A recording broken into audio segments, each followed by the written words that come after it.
Corrosive mist सबसे अधिक इस्तेमाल किए जाने वाले डार्क मैच जादू में से एक था। ये जादू कमजोर और मजबूत दोनों हो सकता है। यह मंत्र मुख्य रूप से डार्क मैच पर निर्भर था और उसने किस प्रकार के जहर का उपयोग करने का निर्णय लिया था। संक्षारण जादू ऐसा ही था क्योंकि यह एक प्रकार का बढ़ता हुआ जादू था। जादू को निम्न स्तरीय, उच्च स्तरीय और निश्चित स्तरीय जादू में विभाजित किया गया है। और इन 3 वर्गीकरणों के अलावा जादू भी बढ़ रहा है। बढ़ता हुआ जादू एक ऐसा जादू है जिसे धीरे धीरे उन्नत किया जा सकता है। उदाहरण के लिए संक्षारण को लें। इस जादू का अभ्यास करते समय एक डार्क मैच एक निश्चित विष ढूंढेगा और फिर धीरे धीरे उसे जादू से परिष्कृत करेगा। उसके बाद जब भी कोई डार्क मैच संक्षारण जादू का उपयोग करता है तब उसमें उस विष के गुण होंगे। जब एक डार्क मैच उच्च स्तर पर पहुंच जाता है तो वह एक मजबूत विष को परिष्कृत कर सकता है जिससे उसके संक्षारण की ताकत बहुत मजबूत हो जाती है। जिसका विष जितना अधिक भयंकर होगा उसका मंत्र उतना ही अधिक शक्तिशाली होगा। झाओ हाई का संक्षारण मंत्र सरल नहीं था। उसने जिस विष का उपयोग किया था वह वही था जो स्पेस में था। यह इस हद तक मजबूत था कि यह 9वीं रैंक के विशेषज्ञों को प्रभावित कर सकता था। सबसे महत्वपूर्ण बात यह है कि यह जल तत्व तकनीक भी बन सकती है। हालांकि इसे अभी भी गहरे धुंध की जरूरत थी जो एक गैस थी। जहर अभी भी पानी में फैल सकता है। जब सी ड्रैगन्स इस धुंध में घुसे तो उनका सांस लेना अचानक मुश्किल हो गया। उनका दिमाग चकराने लगा। इससे वे लोग चौंक गए जो झाओ हाई पर हमला कर रहे थे। उनके शरीर से नीली रोशनी निकलने लगी क्योंकि उनके चारों ओर एक सुरक्षात्मक परत बन गई। हालांकि इन विशेषज्ञों को यह उम्मीद नहीं थी कि झाओ हाई का जादू उनकी सुरक्षात्मक परत को भी नष्ट कर देगा। इससे सी ड्रैगन्स हिल गए और वे तुरंत ही पीछे हट गए। किसी को पता होना चाहिए कि सामान्य बाधाएं भी 8वीं रैंक से तब तक अछूती रह सकती हैं जब तक कि 9वीं रैंक ने इसका उपयोग किया हो। लेकिन झाओ हाई का क्षरण वास्तव में इन 9वें रैंक की सुरक्षा को पिघला सकता है। सी ड्रैगन झाओ हाई की कोरोसिव मिस्ट की ताकत को देखने से खुद को नहीं रोक सके। सी ड्रैगन भले ही पीछे हट गए हों लेकिन उनमें से एक वास्तव में रुका रहा। उसने देखा कि झाओ हाई का क्षरण कितना भयानक था लेकिन वह फिर भी वापस नहीं गया। इसके बजाय उसकी आंखें चमक उठी क्योंकि नीली रोशनी उसके शरीर को मजबूत कर रही थी इससे पहले कि वह सीधे कोहरे में पहुंच जाए। हालांकि जब वह धुंध को पार कर गया तो उसने झाओ हाई को अपने सामने नहीं देखा। वह व्यक्ति घूरता रहा। फिर अचानक उसे अपने सिर के अंदर अलार्म बजने का एहसास हुआ। उन्हें थोड़ी देरी हुई लेकिन फिर भी वे तुरंत प्रतिक्रिया करने में सक्षम थे क्योंकि उन्होंने अपने त्रिशूल का उपयोग करके ऊपर से हमले को रोक दिया था। टकराना। झाओ हाई के कर्मचारियों द्वारा सी ड्रैगन की बांह पर कवच को तोड़ते ही एक जोरदार आवाज सुनी गई। कोहरे से हटने से पहले सी ड्रैगन ने एक दर्दनाक दहाड़ निकाली। सी ड्रैगन के स्केल कवच उनके स्वयं के स्केल से प्राप्त किए गए थे। ड्रैगन स्केल की कठोरता पूरे महाद्वीप में प्रसिद्ध थी। किसी को उम्मीद नहीं थी कि झाओ हाई इसे कुचलने में सक्षम होगा। ड्रैगन कवच के कई फायदे थे। उनमें से एक तथ्य यह था कि वे अधिकांश सामग्रियों की तुलना में कठिन थे जिससे उनकी सुरक्षा बहुत अच्छी हो गई थी। हालांकि उनका दोष यह था कि तराजू ड्रैगन के अपने शरीर का हिस्सा थे। इसलिए कुचले जाने के बाद जो दर्द उन्हें हुआ वह उस दर्द की तुलना में कहीं अधिक तीव्र होगा जब किसी के पूरे शरीर का कवच कुचल दिया जाता है। इसलिए यह कोई रहस्य नहीं था कि सी ड्रैगन ने दर्द की चीख क्यों निकाली। सी ड्रैगन को सिर्फ खदेड़ा गया था, मारा नहीं गया। और जब झाओ हाई ने सी ड्रैगन की बांह पर प्रहार किया उसके ऊपर एक और व्यक्ति दिखाई दिया। वह झाओ हाई के सिर के पिछले हिस्से को पकड़ने के लिए गया। हालांकि झाओ हाई जल्दी से अपने शरीर को मोड़ने में कामयाब रहे और दूसरे पक्ष के हमले को अपनी मुट्ठी से रोक दिया। सी ड्रैगन उत्साहित हो गया। ड्रैगन के शरीर हमेशा इंसानों की तुलना में बेहतर थे। भले ही वे दोनों 9वीं रैंक पर हों फिर भी ड्रैगन के निकाय शीर्ष पर आए। झाओ हाई द्वारा अपने हमले का सामना करने के लिए अपनी मुट्ठी का उपयोग करने के लिए सी ड्रैगन ने सोचा कि झाओ हाई सिर्फ मौत को दावत दे रहा था। हालांकि झाओ हाई ने जो ताकत दिखाई वह काफी दुर्जय थी और इससे पता चला कि वह सिर्फ एक जादूगर नहीं था बल्कि एक बहुत मजबूत योद्धा भी था। फिर भी सी ड्रैगन का मानना था कि झाओ हाई का शरीर इतना मजबूत नहीं था कि वह इस मुठभेड़ से बच सके। हालांकि सी ड्रैगन ये नोटिस करने में विफल रहा कि झाओ हाई का हाथ पहले ही क्रिस्टलीकृत हो चुका था। बूम! जब पंजा और मुट्ठी मिले तो सी ड्रैगन दर्द से रोने लगा और वह तुरंत पीछे हट गया। इसके अलावा कोई देख सकता था कि सी ड्रैगन की मुट्ठी से खून बह रहा था। यदि ड्रैगन के पास महान शरीर नहीं होता तो उसका हाथ पहले ही मिट चुका होता।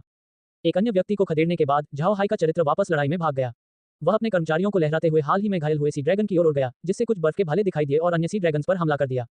सी ड्रैगन जो अभी अभी पीछे हटा है उसने नहीं सोचा था कि झाओ हाई हमला करेगा। लेकिन चूंकि वह 9वीं रैंक के विशेषज्ञ थे इसलिए उनकी प्रतिक्रिया भी तुरंत आ गई। वह पीछे नहीं हटे बल्कि झाओ हाई से मिलने के लिए आगे बढ़े। जब वह मानव को घूर रहा था तो उसकी आंखें चमक रही थीं। उसकी 2 उंगलियां बर्फ के हथियार की तरह फैलीं और झाओ हाई पर हमला कर दी। झाओ हाई से निपटने के लिए सी ड्रैगन्स ने जादू का इस्तेमाल करना शुरू कर दिया था। झाओ हाई ने सी ड्रैगन्स की हरकत को देखा। हालांकि उसने अपना आरोप नहीं रोका और हमले को टाल दिया। सी ड्रैगन को उम्मीद नहीं थी कि झाओ हाई इस तरह चकमा देगा। लेकिन फिर भी उसने झाओ हाई की छाती पर क्षैतिज हमला किया। हालांकि ये सी ड्रैगन झाओ हाई के कर्मचारियों के बारे में भूल गया था। हालांकि ब्लड गोस्ट स्टाफ को लंबा नहीं किया गया था फिर भी यह झाओ हाई की बांह की लंबाई के अतिरिक्त लंबा हो गया। इस वजह से झाओ हाई का हमला बहुत पहले ही सी ड्रैगन के संपर्क में आ गया था। बाम! सी ड्रैगन का स्केल टूट गया क्योंकि सी ड्रैगन को सीने में अत्यधिक दर्द महसूस हुआ। सी ड्रैगन ने उसकी सांस बचाकर रखी अन्यथा वह पहले ही बेहोश हो चुका होता। लेकिन चूंकि उसकी रक्षा अभी भी मजबूत थी वह झाओ हाई के हमले से बचने में कामयाब रहा। उसके शरीर को पीछे धकेल दिया गया जिससे वह झाओ हाई की आक्रमण सीमा से भी बाहर हो गया। झाओ हाई अपनी जगह पर खड़ा रहा और जैसे ही वह पीछा करने वाला था अचानक एक ड्रैगन सामने आ गया। ये व्यक्ति सी ड्रैगन से अलग था। उसका शरीर सुनहरे कवच से ढका हुआ था। शैली सी ड्रैगन के समान थी लेकिन अधिक मोटी थी। इसके अलावा अपने नुकीले पंजों के अलावा इस ड्रैगन की दोनों कोहनियों पर भी नुकीले उभार थे। इससे उनकी कोहनी आक्रमण के लिए एक अच्छा हथियार बन गई। झाओ हाई पर हमला करने के लिए ड्रैगन ने अपनी कोहनी का इस्तेमाल किया। इस ड्रैगन ने मरे हुए लोगों पर हमला करना बंद कर दिया क्योंकि झाओ हाई जादुई संरचना को छोड़ने वाला था। उनकी योजना के लिए यह अनिवार्य था कि झाओ हाई अंदर रहे। झाओ हाई को इस बारे में पता नहीं था इसलिए वह दुश्मन के हमले का सामना करने पर ध्यान केंद्रित कर रहा था। झाओ हाई ने देखा कि दुश्मन का हमला काफी मजबूत था इसलिए वह पीछे हट गया और पास में मौजूद एक सी ड्रैगन से जा टकराया जो इस समय झाओ हाई की बांह पकड़ने की राह पर था। इस स्थिति को देखकर झाओ हाई ने अपने कर्मचारियों को लंबवत लहराया सी ड्रैगन को ऊपर की ओर मारते हुए ड्रैगन के हमले को रोक दिया। यदि ड्रैगन ने अपना हमला जारी रखा तो वह सी ड्रैगन को मार रहा होगा जो उसका सहयोगी था। जैसे ही झाओ हाई रुके, उन्हें अपने सिर पर दबाव की एक तेज लहर महसूस हुई और उसके पीछे सी ड्रैगन्स का एक और हमला आ गया। झाओ हाई नीचे उड़ गया, फिर उसके हाथ का स्टाफ अचानक जल उठा। किसी को पता होना चाहिए कि समुद्र के तल पर बहुत अंधेरा था, इसलिए सी ड्रैगन्स ने पहले ही अंधेरे को अपना लिया था। जब झाओ हाई ने क्षेत्र को रोशन किया तो आसपास के सी ड्रैगन अंधे हो गए। ऐसा महसूस हुआ जैसे उनकी आंखों में आग लग गई हो।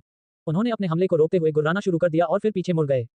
9वीं श्रेणी के सभी विशेषज्ञों के पास अपनी दिव्य भावना होती है जो उन्हें बिना देखे ही अपने परिवेश के बारे में जागरूक कर देती है। हालांकि यदि कोई देखने का आदी हो और फिर अचानक अंधा हो जाए तो भी उसमें पीछे हटने की प्रवृत्ति होगी। सी ड्रैगन ठीक उसी चीज का अनुभव कर रहे थे। इस समय प्रकाश की एक और लहर दिखाई दी, लेकिन इस बार ये झाओ हाई से नहीं बल्कि रेडियंट चर्च के जादूगरों से आई थी। झाओ हाई पर हमला करने के लिए जादूगर हल्के जादू का उपयोग कर रहे थे। झाओ हाई ने ठंडी सांस ली, फिर अपने कर्मचारियों को लहराया जैसे ही एक गहरी धुंध दिखाई दी और उसे घेर लिया। डार्क मिस्ट भी फैलने लगा जिसने आसपास के समुद्री ड्रैगन को निगलना शुरू कर दिया। रेडियंट चर्च के जादूगरों का प्रकाश जादू धुंध में गायब हो गया। लोगों ने कहा कि हल्का जादू काले जादू का अभिशाप है, लेकिन झाओ हाई को यह कथन बेकार लगा। इसके बजाय उसने हल्के जादू से लड़ने के लिए सिर्फ काले जादू का इस्तेमाल किया था। धुंध के अंदर झाओ हाई ने निगले हुए सी ड्रैगन से लड़ाई की और धुंध की संक्षारक संपत्ति के कारण सी ड्रैगन अपनी पूरी ताकत से लड़ने में असमर्थ थे। हालांकि डार्क मिस्ट दृष्टि को अवरुद्ध कर सकता है, लेकिन यह 9वीं रैंक के दिव्य ज्ञान के साथ वही काम नहीं कर सकता है। झाओ हाई के सभी हमलावर 9वीं रैंक के थे, उन्हें झाओ हाई का स्थान जानने के लिए अपनी आंखों की आवश्यकता नहीं थी। इसलिए मरे हुओं से गुजरने के बाद 9वें रैंक ने तुरंत झाओ हाई पर जादू और युद्ध की हुई दोनों हमलों से बमबारी की। उन्होंने झाओ हाई को सी ड्रैगन विशेषज्ञों के साथ लड़ाई जारी रखने की अनुमति नहीं दी। इस समय लुओ यंग और अन्य लोग मौजूद थे जो ये सब हो रहा था। जब लुओ यंग ने पानी के पर्दे पर झाओ हाई की दुर्दशा देखी तो उसका चेहरा तुरंत बदल गया। लेकिन जैसे ही वह मदद भेजने वाली थी, अचानक कई लोग हॉल के अंदर आ गए। लुओ यंग ने पहले घूर कर देखा कि यह लौरा का समूह था। लौरा मंद मंद मुस्कुराई और बोली, जनरल, आपको भाई हाई के बारे में चिंता करने की जरूरत नहीं है। आप बस यहाँ रुक सकते हैं और देख सकते हैं। जो लोग उनसे लड़ रहे हैं वे सभी 9वीं रैंक के हैं। यदि आप लोगों को भेजेंगे तो वे मर जाएंगे। बस भाई हाई को दुश्मन को संभालने दो। लुओ यंग ने लौरा और अन्य लोगों की आंखों में देखा। जलपरियों को झाओ हाई के बारे में कुछ समझ थी। वह अपने काले जादू के लिए महाद्वीप में प्रसिद्ध था और जलपरियों ने यह भी सुना है कि बुडा कबीले के पास 9वीं रैंक के कई विशेषज्ञ थे। हालांकि किसी ने नहीं सुना था कि झाओ हाई खुद 9वीं रैंक के विशेषज्ञ थे। ऐसा कहने के बाद भले ही झाओ हाई 9वीं रैंक के विशेषज्ञ थे, फिर भी वह समान ताकत वाले कई लोगों के खिलाफ थे। इस मामले में झाओ हाई का समूह कैसे आश्वस्त हो सकता है? यह आत्मविश्वास कहां से आया? लेकिन ये देखकर कि लौरा और अन्य लोग चिंतित नहीं थे, लुओ यंग संकोच करने के अलावा कुछ नहीं कर सकी। क्या झाओ हाई वास्तव में अपने दम पर इतनी सारी 9वीं रैंक से निपट सकता है?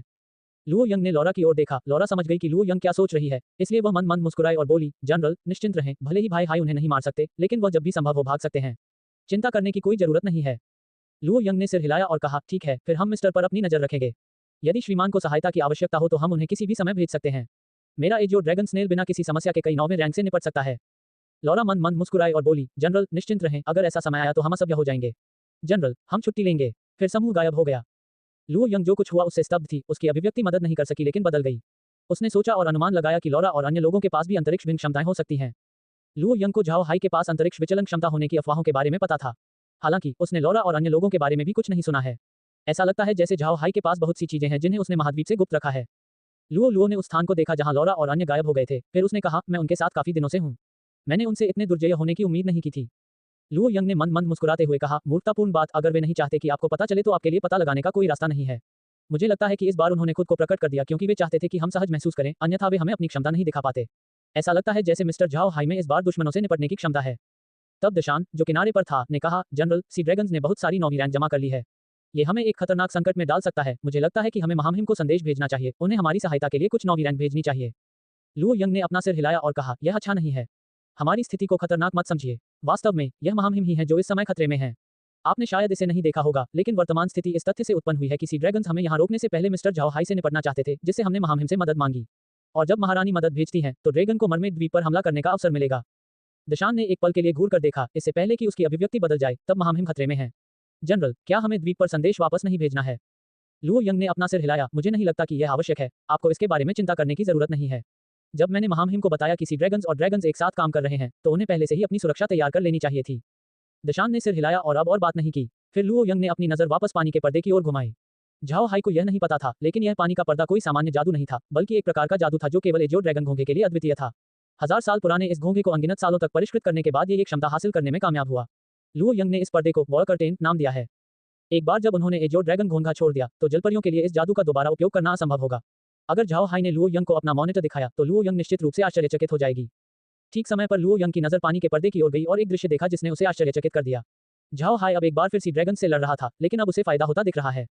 झाओ हाई की जादुई शक्ति अब पूरी तरह खिल चुकी थी। उसने अग्नि जादू सहित सभी प्रकार के जादू का इस्तेमाल किया।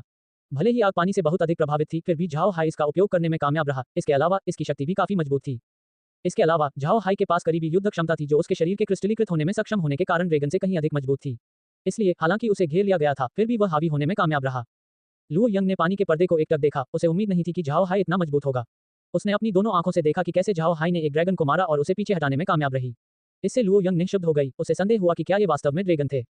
इस बिंदु पर सी ड्रैगन लुओ यंग की तुलना में कहीं अधिक आश्चर्यचकित थे। उन्हें यह भी उम्मीद नहीं थी कि झाओ हाई इतना मजबूत होगा। झाओ हाई का वर्तमान मूड बहुत अच्छा था। उसके शरीर के अंदर का खून जल रहा था। वह नहीं जानता था कि लड़ना वास्तव में इतना अच्छा लगता है। वह अब अधिकाधिक लड़ने झगड़ने से परिचित हो रहा था। ऐसा लगता था कि उसका जन्म ही लड़ने के लिए हुआ है। इस अद्भुत एहसास ने झाओ हाई को लड़ने की लालसा और भी अधिक बढ़ा दी।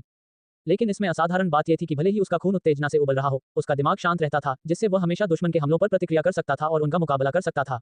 इस असामान्य और विरोधाभासी भावना ने झाओ हाई को और भी अधिक उत्साहित कर दिया। दूसरी ओर सी ड्रैगन पक्ष के लोग और अधिक भयभीत हो रहे थे। अतीत में उन्होंने रेडियंट चर्च के साथ झाओ हाई की झड़पों के बारे में सुना था, लेकिन अब वे समझ रहे हैं कि झाओ हाई से निपटना जितना उन्होंने सोचा था उससे कहीं अधिक कठिन था। सी ड्रैगन्स और ड्रैगन्स को उम्मीद नहीं थी कि झाओ हाई इतना उग्र होगा। इसके अलावा उन्होंने यह नहीं सोचा था कि उसका शरीर ड्रैगन से भी बदतर नहीं होगा। झाओ हाई के जादूगर होने की उनकी प्रारंभिक उम्मीद इस बिंदु पर टूट गई थी। उनकी कल्पना से इतनी बड़ी विसंगति ने उन्हें चौंका दिया। सी ड्रैगन और ड्रैगन जिस चीज पर ध्यान देने में विफल रहे, वह रेडियंट चर्च के लोग थे जो गठन के बाहर जा रहे थे, साथ ही दोनों को घेर रहे थे। फिर इन लोगों ने जादुई संरचनाओं का एक सेट निकाला और उन्हें जमीन पर रख दिया। उसके बाद उन्होंने अपने शरीर को बेड़ियों से जकड़ लिया और चाकू लेकर अपनी कलाई काट ली। खून तुरंत उछलकर जादुई संरचना पर गिर गया। फिर ये लोग जोर जोर से जादुई मंत्र पढ़ने लगे और ऐसा लगने लगा कि इस प्रक्रिया में काफी समय लगेगा। लेकिन उनके जादू के साथ बाधा की एक परत धीरे धीरे उन जादुई संरचनाओं से उठी और न केवल ड्रैगन बल्कि सी ड्रैगन को भी घेर लिया। यहाँ तक कि जोशुआ सहित रेडियंट चर्च के लोगों को भी घेर लिया गया था। जब उन्होंने इस अवरोध को देखा तो एलेक्स और एओके ने रुकने से पहले घूरकर देखा और जोशुआ की ओर अपनी निगाहें घुमाईं। एलेक्स ने जोर से कहा, यहोशू, आप क्या कर रहे हो? जोशुआ के मुंह ने मंत्र बोलना बंद नहीं किया। बाधा धीरे धीरे सफेद हो गई क्योंकि उसका दबाव और मजबूत हो गया। ये सच्चा दबाव नहीं था, बल्कि एक प्रकार की ताकत थी जो झाओ हाई पर पहाड़ की तरह दबाव डाल रही थी। एओके भी जोर से चिल्लाया, यहोशू, आप क्या करना चाहते हैं? यहोशू ने अपना जादू बोलना समाप्त कर दिया था, तो उसने उसकी ओर देखा और कहा, मैंने कहा था कि झाओ हाई को हर कीमत पर यहीं गिरना होगा। यह एक जादुई संरचना है जिसे बलिदान कहा जाता है। मेरे साथ तुम लोग भी बलिदान हो जाओगे और कोई बच नहीं सकेगा। हम सभी आज भगवान को समर्पित होंगे। एओके का चेहरा बदल गया। यहोशू, बकवास मत करो। यदि आप ऐसा करते हैं तो ड्रैगन निश्चित रूप से आपको नहीं छोड़ेंगे। जोशुआ ने ठंडे स्वर में मुस्कुराते हुए कहा, आपकी ड्रैगन जाति हमारे रेडियंट चर्च के भगवान का सेवक है। परमेश्वर के उद्देश्य के लिए ये समझ में आता है कि आपको बलिदान बनना है। यहाँ हर कोई मर जाएगा और ड्रैगन को पता नहीं चलेगा कि आपकी मृत्यु कैसे हुई। झाओ हाई ने विनम्रतापूर्वक मुस्कुराते हुए कहा, क्या आपने पिछली बार मेरे साथ इस तरीके से निपटने की कोशिश नहीं की थी? मुझे याद आ रहा है कि यह असफल रहा। यदि मैं अभी चला जाऊं तो मेरे जीवित रहते तुम सब मर जाओगे। जोशुआ ने व्यंग करते हुए कहा, पिछली बार केवल कुछ ही लोग थे, इस बार हमारे पास बहुत अधिक हैं। और झाओ हाई, जहां आप अभी हैं वह एक जादुई संरचना है जो जगह को बंद कर देती है। आप चाहकर भी अपनी अंतरिक्ष क्षमता का उपयोग नहीं कर पाएंगे। ये बेकार हो जाएगा। झाओ हाई की अभिव्यक्ति घबराहट में बदलने से पहले बदल गई। ऐसा इसलिए था क्योंकि वह महसूस कर सकता है कि उसका अपने अंतरिक्ष से संपर्क नहीं टूटा है। इसका मतलब यह था कि रेडियंट चर्च का गठन बेकार था। एलेक्स और एओके के भाव भी बदल गए। उन्हें उम्मीद नहीं थी कि यहोशू इतना निर्दयी होगा, यहाँ तक कि यहाँ अपने सभी लोगों का बलिदान भी दे देगा। इस समय झाओ हाई मुस्कुराए और फिर कहा, अब जब आपका जादू सेट हो गया है तो इसका मतलब है कि आप लोग अब हिलने डुलने में सक्षम नहीं हैं। फिर मैं अधिक समय तक नहीं रुकूंगा। सबको अलविदा। फिर उसके शरीर में चमक आ गई और वह गायब हो गया और बैरियर के बाहर फिर से प्रकट हो गया। जब जोशुआ ने झाओ हाई को संरचना के बाहर आते देखा तो उसकी अभिव्यक्ति मदद नहीं कर सकी, लेकिन वह बदल गया और एक पागल में बदल गया और कहा, यह असंभव है, आप कैसे छोड़ सकते हैं? ऐसा हो ही नहीं सकता। हमारा जादुई गठन निर्धारित हो गया है। ऐसा हो ही नहीं सकता। झाओ हाई, यहाँ वापस आओ। झाओ हाई ने जोशुआ की ओर देखते हुए मंद मंद मुस्कुराया और उपहास किया, ये चीज मेरे लिए बेकार है। अगर मुझे अंदर आना है तो मैं अंदर आ सकता हूँ। अगर मुझे जाना है तो मैं जब चाहूँ तब जा सकता हूँ। आपके पास मुझे ब्लॉक करने की क्षमता ही नहीं है। हे, बलिदान शुरू होने वाला है। तुम सब मरने वाले हो। फिर झाओ हाई जाने के लिए मुड़ा। इस समय एलेक्स अचानक चिल्लाया, मिस्टर, रुको। झाओ हाई ने घूरकर देखा, फिर उसने एलेक्स की ओर अपना सिर घुमाया और कहा, एक समुद्री ड्रैगन। आप क्या चाहते हैं? क्या आप भी चाहते हैं कि मैं वापस आऊं? ये किसी काम का नहीं। मैं जब चाहूं वहां से जा सकता हूं। एलेक्स ने अपना सिर हिलाया और कहा, नहीं, मिस्टर ने गलत समझा है। मैं मिस्टर से कहना चाहता हूं कि वह हमें इस जगह से बाहर निकलने में मदद करें। झाओ हाई ने एलेक्स की ओर देखा, फिर उसने उपहास किया और कहा, और मैं तुम्हें बाहर निकलने में मदद क्यों करूंगा? तुम जाओ और यहीं अपनी मृत्यु की प्रतीक्षा करो। तब यहोशू का जादू पूरा हुआ। एक अजीब पैटर्न जो सूर्य जैसा दिखता है बैरियर के शीर्ष पर दिखाई देता है, जिसमें जोशुआ की जादुई संरचना से जुड़ने वाली रेखाएं होती हैं। फिर कुछ लोग जोशुआ की ओर बढ़े क्योंकि उसके शरीर की नमी खत्म हो गई थी और वह बहुत शुष्क हो गया था। उसके बाद उसका शरीर समुद्र तल की ओर छिड़का हुआ सूख गया। जोशुआ और अन्य गायब हो गए, हालांकि उनकी मूल स्थिति में प्रकाश की कई गेंदें थीं। फिर मानो अन्य जिंदगियों को महसूस करते हुए गेंदों ने ड्रैगन और सी ड्रैगन विशेषज्ञों की ओर कुछ पीली रेखाएं बढ़ा दी। इस स्थिति को देखकर एलेक्स तुरंत बैरियर के पास गया और झाओ हाई से जोर से बोला, मिस्टर, कृपया हमारी मदद करें। हमारी सी ड्रैगन रेस हमेशा के लिए आपके अधीन रहेगी। झाओ हाई ने घूरकर देखा, उसकी आकृति एलेक्स और अन्य लोगों के साथ बैरियर से गायब हो गई। इसमें कोई संदेह नहीं था कि एलेक्स को झाओ हाई द्वारा बाधा से बाहर निकाला गया था। जैसे ही एलेक्स और अन्य लोग बैरियर से बाहर आए, बैरियर ने हिंसक होने से पहले अचानक एक चमकदार सुनहरी रोशनी छोड़ी। एओके और उसके लोग बैरियर के अंदर हमेशा के लिए गायब हो गए थे, अंदर सब कुछ राख में बदल गया था। रेडियंट चर्च की निर्माण डिस्क भी इसी तरह गायब हो गई थी। समुद्र तल पर एक विशाल गड्ढा दिखाई दिया और जब प्रकाश गायब हो गया तो समुद्र का पानी तुरंत उसमें भर गया। हालांकि झाओ हाई ने एलेक्स और अन्य लोगों को बैरियर से बाहर निकाल लिया था, फिर भी एलेक्स और अन्य लोगों के शरीर लताओं से बंधे हुए थे। इससे कोई फर्क नहीं पड़ता कि सी ड्रैगन विशेषज्ञ कितना संघर्ष करते हैं, वे वास्तव में इसे तोड़ नहीं सकते। इस लता में असाधारण रूप से प्रबल दृढ़ता थी। स्वाभाविक रूप से वे इसे तोड़ नहीं सकते, ये लताएं कयर की थीं। कयर के पास भगवान की शक्ति थी, 9वीं रैंक के सी ड्रैगन्स कोई मौका नहीं दे सकते थे। झाओ हाई ने एलेक्स की ओर देखा और कहा, क्या तुम सच कह रहे हो? क्या सी ड्रैगन वास्तव में मेरे अधीन होंगे? अगर तुमने मुझसे झूठ बोलने की हिम्मत की तो मैं तुम्हें अभी मार डालूंगा। एलेक्स ने संघर्ष नहीं किया, उसने झाओ हाई की ओर देखा और कड़वाहट से मुस्कुराया, मैं मिस्टर को धोखा देने की हिम्मत नहीं करूंगा। श्रीमान की योग्यताएं असाधारण रूप से ऊंची हैं। हम सी ड्रैगन्स में आपसे झूठ बोलने का साहस ही नहीं था। मैं स्पष्ट कहूंगा श्रीमान, हमारा सी ड्रैगन कबीला कभी भी ड्रैगन कबीले का हिस्सा नहीं था। हमने ड्रैगन और रेडियंट चर्च के साथ सहयोग इसलिए किया क्योंकि हम केवल यही चाहते हैं कि हमारा कबीला मजबूत हो। लेकिन अगर हम सभी यहाँ मारे गए तो हम अपने सभी 9वीं रैंक के विशेषज्ञों को खो देंगे। उस समय समुद्री ड्रैगन निश्चित रूप से जलपरियों द्वारा नष्ट कर दिए जाएंगे। इसलिए मैं मिस्टर से हमारी मदद करने के लिए कहता हूँ। झाओ हाई ने एलेक्स की ओर देखा, ऐसा लगता है कि वह सच कह रहा है। सच कहूं तो झाओ हाई ने इन सी ड्रैगन की ताकत की प्रशंसा की। यदि वह सी ड्रैगन का अच्छा उपयोग कर सके तो यह अच्छी बात होगी। ये देखकर कि झाओ हाई ने बात नहीं की है, एलेक्स घबराए बिना नहीं रह सका। उसने जल्दी से कहा, मिस्टर कृपया मुझ पर विश्वास करें। मैं रक्त शपथ लेने को तैयार हूँ। मैं तुम्हें हमेशा के लिए अपनी वफादारी दूंगा। हमारे सी ड्रैगन हमेशा आपके प्रति वफादार रहेंगे। झाओ हाई ने एलेक्स की ओर देखा, फिर गंभीर स्वर में कहा, अच्छा, जब तक तुम रक्त शपथ की कसम खाते हो तब तक मैं तुम्हें जाने दूंगा। लेकिन आपका सी ड्रैगन कबीला अब समुद्र में नहीं रह सकता। मैं तुम्हें दूसरी जगह ले चलूंगा जहां तुम रहोगे। एलेक्स ने घूर कर देखा, उसने अपना सिर नीचे किया और कहा, हाँ मिस्टर। फिर एलेक्स ने अपनी जीभ काटी और रक्त शपथ ली। फिर झाओ हाई ने सी ड्रैगन्स जारी किया। अन्य विशेषज्ञों ने एलेक्स की ओर देखा और कुछ नहीं बोले। एलेक्स ने अपना सिर घुमाते हुए आह भरी और कहा, श्रीमान कृपया हमें 2 दिन का समय दें। 2 दिनों के बाद हमारा पूरा कबीला ड्रैगन पैलेस पर केंद्रित होगा। हम वहां मिस्टर का इंतजार कर रहे होंगे। झाओ हाई ने सिर हिलाया और कहा, ठीक है, मैं तुम्हें 2 दिन का समय दूंगा। यदि इन 2 दिनों में तुम अपनी प्रतिज्ञा का उल्लंघन करने का साहस करो तो मुझे असभ्य होने का दोष मत दो। फिर झाओ हाई की आकृति गायब हो गई। झाओ हाई के चले जाने के बाद एक सी ड्रैगन एलेक्स के पास आया और बोला, पैट्रियार्क, क्या हम वास्तव में इस झाओ हाई के सामने समर्पण कर देंगे? एलेक्स ने आह भरते हुए कहा, हमारे पास समर्पण के अलावा कोई विकल्प नहीं है। हमारी वर्तमान स्थिति के बारे में मत भूलना। रेडियंट चर्च के वे साथी निश्चित रूप से पागलों का एक समूह है। लेकिन मेरा मानना है कि झाओ हाई को अपना दुश्मन बनाते हुए उनके लिए सफल होना असंभव होगा। भले ही दैवीय जाति अवतरित हो जाए, फिर भी मुझे लगता है कि उनके पास मिस्टर झाओ हाई पर हाथ डालने का कोई रास्ता नहीं होगा। आपने ध्यान नहीं दिया होगा, जोशुआ ने कई बार दैवीय जाति का उल्लेख किया था, लेकिन झाओ हाई की अभिव्यक्ति में थोड़ा भी बदलाव नहीं आया। मेरा मानना है कि झाओ हाई को इसके बारे में बहुत पहले ही पता चल गया होगा। इसके अलावा क्या आपने महाद्वीप में उसकी वर्तमान प्रमुखता पर ध्यान नहीं दिया है? जैसे ही एलेक्स की आवाज गिरी, सी ड्रैगन्स एक पल के लिए घूरते रहे, फिर उनमें से एक ने कहा, पैट्रियार्क, आप कह रहे हैं कि मिस्टर झाओ हाई का अन्य जातियों के साथ संबंध दैवीय जाति का विरोध करने के लिए एक सहयोग था? एलेक्स ने आह भरते हुए कहा, मैं इस बारे में लगभग निश्चित हूँ। यह मत भूलिए कि मिस्टर झाओ हाई के इन जातियों के साथ कितने अच्छे संबंध हैं। वह बौनों से मिला था, जानवरों का राजकुमार बन गया था और अब वह मछुआरों की मदद कर रहा है। क्या यह मुद्दे को स्पष्ट नहीं करता? किसी को पता होना चाहिए कि ये जातियां वही जातियां थीं जिन्होंने दिव्य जाति के साथ पिछले युद्ध में भाग लिया था। हालांकि उन जातियों में अभी कोई रिश्ता नहीं था, झाओ हाई उनका बिचौलिया बन गया था। यहाँ के लोग 9वीं रैंक के विशेषज्ञ थे, इसलिए वे उन मामलों से अवगत थे जिनके बारे में एलेक्स बात कर रहा था। अचानक समझ आया कि एलेक्स क्या सोच रहा था। यदि झाओ हाई जातियों को एकजुट कर सके तो वे दैवीय जाति के सामने शक्तिहीन नहीं होंगे। क्या उन्होंने पिछली बार दैवीय जाति का प्रतिकार नहीं किया था? एलेक्स ने अपने कुल के लोगों की ओर देखा और कहा, अभी जो हुआ उससे हम देख सकते हैं कि दिव्य जाति हमें लोगों के रूप में नहीं बल्कि कठपुतलियों के रूप में व्यवहार करती है। उनकी नजरों में हम नौकरों से भी कम हैं, हम गुलाम हैं, ऐसे लोग हैं जिन्हें वे जब चाहें तब बलि चढ़ा सकते हैं। ऐसे लोगों को हम पर शासन करने देने का मतलब है कि हमारा भविष्य अच्छा नहीं होगा। मिस्टर झाओ हाई पर भरोसा करना और दैवीय जाति का विरोध करने में उनके साथ शामिल होना बेहतर था। भले ही हमें मरना पड़े, हम अभी भी अपना सिर ऊंचा रख सकते हैं और ड्रैगन के रूप में अपनी गरिमा छोड़ने और दैवीय जाति के गुलाम बनने के बजाय गर्व से लड़ सकते हैं। एलेक्स के ये कहने के बाद सी ड्रैगन्स के शरीर हिलने के अलावा कुछ नहीं कर सके।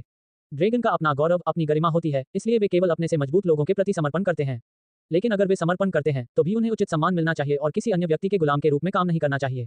एलेक्स के शब्दों ने उनके मन की गहराइयों को छू लिया। एलेक्स ने उनकी ओर देखा और कहा, हमने ड्रैगन और रेडियंट चर्च के साथ सहयोग करने का पहला कारण ये बताया कि हम ड्रैगन कबीले की एक शाखा हैं, इसलिए अगर हम इनकार करते हैं तो ये हमारे लिए अच्छा नहीं होगा। दूसरा, दैवीय जाति के कारण, चूंकि हमारे पूर्वज कभी उनके सेवक थे। तीसरा, हम इस अवसर का उपयोग अपनी जाति का विस्तार करने के लिए करना चाहते हैं, जिससे सी ड्रैगन कबीले को मरमैंस की जगह ले ली जाए और समुद्र की शासक शक्ति बन जाए। लेकिन ऐसा लगता है कि वह बात असंभव ही रहेगी। झाओ हाई की मदद से जलपरियां हमेशा बढ़त बनाए रखेंगी। साथ ही दैवीय जाति हमारे साथ इंसानों की तरह व्यवहार नहीं करती है और हमें केवल चींटियों के रूप में देखती है। यदि हम केवल ड्रैगन के रूप में अपनी गरिमा को त्यागना चाहते हैं तो हमें उनकी मदद करने की आवश्यकता नहीं है। हम झाओ हाई के सामने समर्पण कर सकते हैं और आशा करते हैं कि वह हमारे साथ कचरा नहीं समझेंगे। लेकिन अगर वह ऐसा करता है तो हमारा परिवार उससे तब तक लड़ेगा जब तक हम सभी नष्ट नहीं हो जाते। महाद्वीप के ड्रैगन अपना गौरव भूल गए थे। अब जोशुआ की तरह रेडियंट चर्च द्वारा उनका ब्रेन वॉश कर दिया गया है। लेकिन हम वे नहीं हैं, इसलिए हम जा सकते हैं और अपना रास्ता अपना सकते हैं। अन्य सी ड्रैगन्स ने सिर हिलाया, फिर एलेक्स ने अपना सिर घुमाया और कहा, जाओ और अपने परिवारों के पास लौट जाओ, कबीले के लोगों को ड्रैगन पैलेस में ले जाओ। 2 दिनों में देखते हैं झाओ हाई हमारे साथ कैसा व्यवहार करेगा। यदि वह हमारा आदर करता है तो हम उसके अधीन हो जाएंगे। लेकिन अगर वह ऐसा नहीं करता है तो हमारा कबीला उससे तब तक लड़ता रहेगा जब तक हम मर नहीं जाते। उनके जाने से पहले अन्य सी ड्रैगन जोर जोर से चिल्लाए। एलेक्स मुड़ा और वापस ड्रैगन पैलेस की ओर चला गया। जब वह महल में दाखिल हुआ तो उसने तुरंत इलाक को वापस बुलाया। चूंकि इलाक सेना का कमांडर था, वह झाओ हाई के खिलाफ लड़ाई में भाग लेने में सक्षम नहीं था। उसे नहीं पता था कि क्या हुआ था, केवल भारी मात्रा में ऊर्जा ने रेडियंट चर्च के लोगों और ड्रैगन को खत्म कर दिया था। इलाक ने देखा कि एलेक्स ने झाओ हाई और फिर अन्य सी ड्रैगन से कुछ शब्द कहे, इससे पहले कि वे सभी चले गए। इससे इलेक को समझ आ गया कि कुछ तो चल रहा है। जब एलेक्स हॉल में बैठा था, इलेक अंदर चला गया। एलेक्स ने इलेक की ओर देखा, उसने अपना हाथ लहराया और कहा, बैठो। इलेक ने एलेक्स को सलामी दी, फिर वह एलेक्स के सबसे करीब वाली सीट पर बैठ गया। फिर एलेक्स ने इलेक की ओर देखा और कहा, इलेक, तुम हमारे कबीले के सबसे चतुर व्यक्ति हो। क्या आप देख पाए कि क्या हो रहा है? इलेक ने एलेक्स की ओर देखा, फिर जैसे उसे यकीन नहीं था, उसने कहा, मैंने कुछ सोचा था, लेकिन मैं वास्तव में निश्चित नहीं हूं कि मैं सही हूं या नहीं। एलेक्स ने सिर हिलाया, मुझे बताओ। तब इलेक ने कहा, मैंने अभी जो देखा उसके अनुसार रेडियंट चर्च ने झाओ हाई के साथ मिलकर नष्ट होने के इरादे से किसी प्रकार के आत्मविनाशकारी जादू का इस्तेमाल किया था। लेकिन उनका अंतरिक्ष विरोधी जादुई गठन झाओ हाई के लिए बेकार हो गया था। चूंकि झाओ हाई किसी भी समय भाग सकता है और पैट्रियार्क को डर है कि कबीला नष्ट हो जाएगा, पैट्रियार्क ने झाओ हाई के साथ किसी तरह का समझौता किया था। इलेक की बात सुनकर एलेक्स खुद को रोक नहीं सका और उसने सांस भरते हुए कहा, ऐसा लगता है कि आपको अगला कुलपति बनने के लिए प्रशिक्षण देना बेकार नहीं गया। तुम सचमुच बहुत होशियार हो इलेक। हम जो समझौता लेकर आए हैं वह सब मिशन है। अगर हम झाओ हाई के सामने समर्पण नहीं करेंगे तो हमें कैसे बचाया जा सकेगा? आपने सही अनुमान लगाया है। इलेक ने एलेक्स की ओर देखा और कहा, पैट्रियार्क, क्या रेडियंट चर्च ने वास्तव में आत्मविनाश किया है?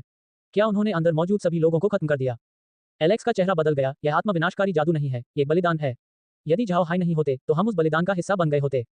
इलेक का चेहरा जटिल हो गया, फिर उसने कहा, क्या पैट्रियार्क झाओ हाई के साथ दिव्य जाति से लड़ना चाहता है? एलेक्स ने इलेक की ओर देखा। वह जानता था कि इलेक ने पहले ही मामले का सार भांप लिया था। किसी बुद्धिमान व्यक्ति से बात करना वास्तव में बहुत सुविधाजनक है। उसने सिर हिलाया और कहा, सम्मान के बिना जीने की बजाय युद्ध में मरना बेहतर है। क्या ये हमारी ड्रैगन रेस की प्रतिज्ञा नहीं थी? इलेक का चेहरा थोड़ा बेहतर दिख रहा था। वह खड़ा हुआ और एलेक्स को सलामी दी। मैं सेना को भंग करने जा रहा हूँ। शार्क हमेशा से हमारी अनुयायी रही हैं, मैं उन्हें चीजें स्पष्ट कर दूंगा। मेरा मानना है कि जलपरी उन पर अधिक कठोर नहीं होगी। एलेक्स ने इलेक की ओर देखा और कहा, अच्छा है, अगर इस बार किसी की मृत्यु नहीं हुई और हमारा कबीला जीवित रहा तो अगले कुलपति आप होंगे। इलेक ने प्रसन्न भाव व्यक्त किया, फिर जाने के लिए वापस मुड़ने से पहले उसने एलेक्स को एक और सलामी दी। इस समय Zhao high blade scale well के अंदर था और मॉनिटर में एलेक्स को देख रहा था। लॉरा और अन्य लोग झाओ हाई के पास बैठे थे। जब इलाक हॉल से बाहर चला गया तो लॉरा ने झाओ हाई की ओर अपना सिर घुमाया और कहा, भाई हाई, ऐसा लगता है जैसे सब कुछ हो गया है। झाओ हाई ने सिर हिलाया, चलो जनरल लुओ यंग से मिलने चलें। फिर झाओ हाई ने ब्लेड स्केल वेल को एज और ड्रैगन स्नेल की ओर जाने और हॉल में पहुंचने का आदेश दिया। पानी का पर्दा पहले ही हट चुका था और लुओ यंग उत्सुकता से झाओ हाई का इंतजार कर रही थी। वह नहीं जानती थी कि झाओ हाई बच गया या नहीं। जब रेडियंट चर्च ने अपने जादू का इस्तेमाल किया तो पानी के पर्दे में छवि अचानक समझ से बाहर हो गई। जादू के कारण छवि धुंधली हो गई और लुओ यंग के लिए इसकी जांच करना असंभव हो गया। केवल एक चीज जो वह कर सकती थी वह थी इंतजार करना। हालांकि उसे झाओ हाई पर भरोसा था, फिर भी वह बेहद चिंतित थी।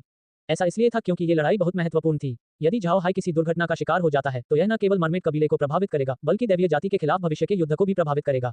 यदि झाओ हाई गिर जाता है तो मरमेड कबीला महाद्वीप की अन्य जातियों की नजर में अपराधी बन जाएगा। इस समय झाओ हाई लॉरा और अन्य लोगों को हॉल में लाए थे। लुओ यंग आराम करने के अलावा कुछ नहीं कर सकी। उसने तुरंत झाओ हाई को बैठने के लिए कहा और कहा, मिस्टर, क्या हुआ? मैं मरने तक चिंतित था। झाओ हाई ने मंद मंद मुस्कुराते हुए कहा, जनरल निश्चिंत हो सकते हैं, सब कुछ ठीक है। मैं जनरल से कहूंगा कि सेना को 2 दिनों तक रुकने के लिए कहें। 2 दिन बाद सब कुछ स्पष्ट हो जाएगा। लुओ यंग ने झाओ हाई की ओर देखा और कहा, मिस्टर का क्या मतलब है? झाओ हाई ने मंद मंद मुस्कुराते हुए कहा, 2 दिन बाद सब कुछ सामान्य हो जाएगा।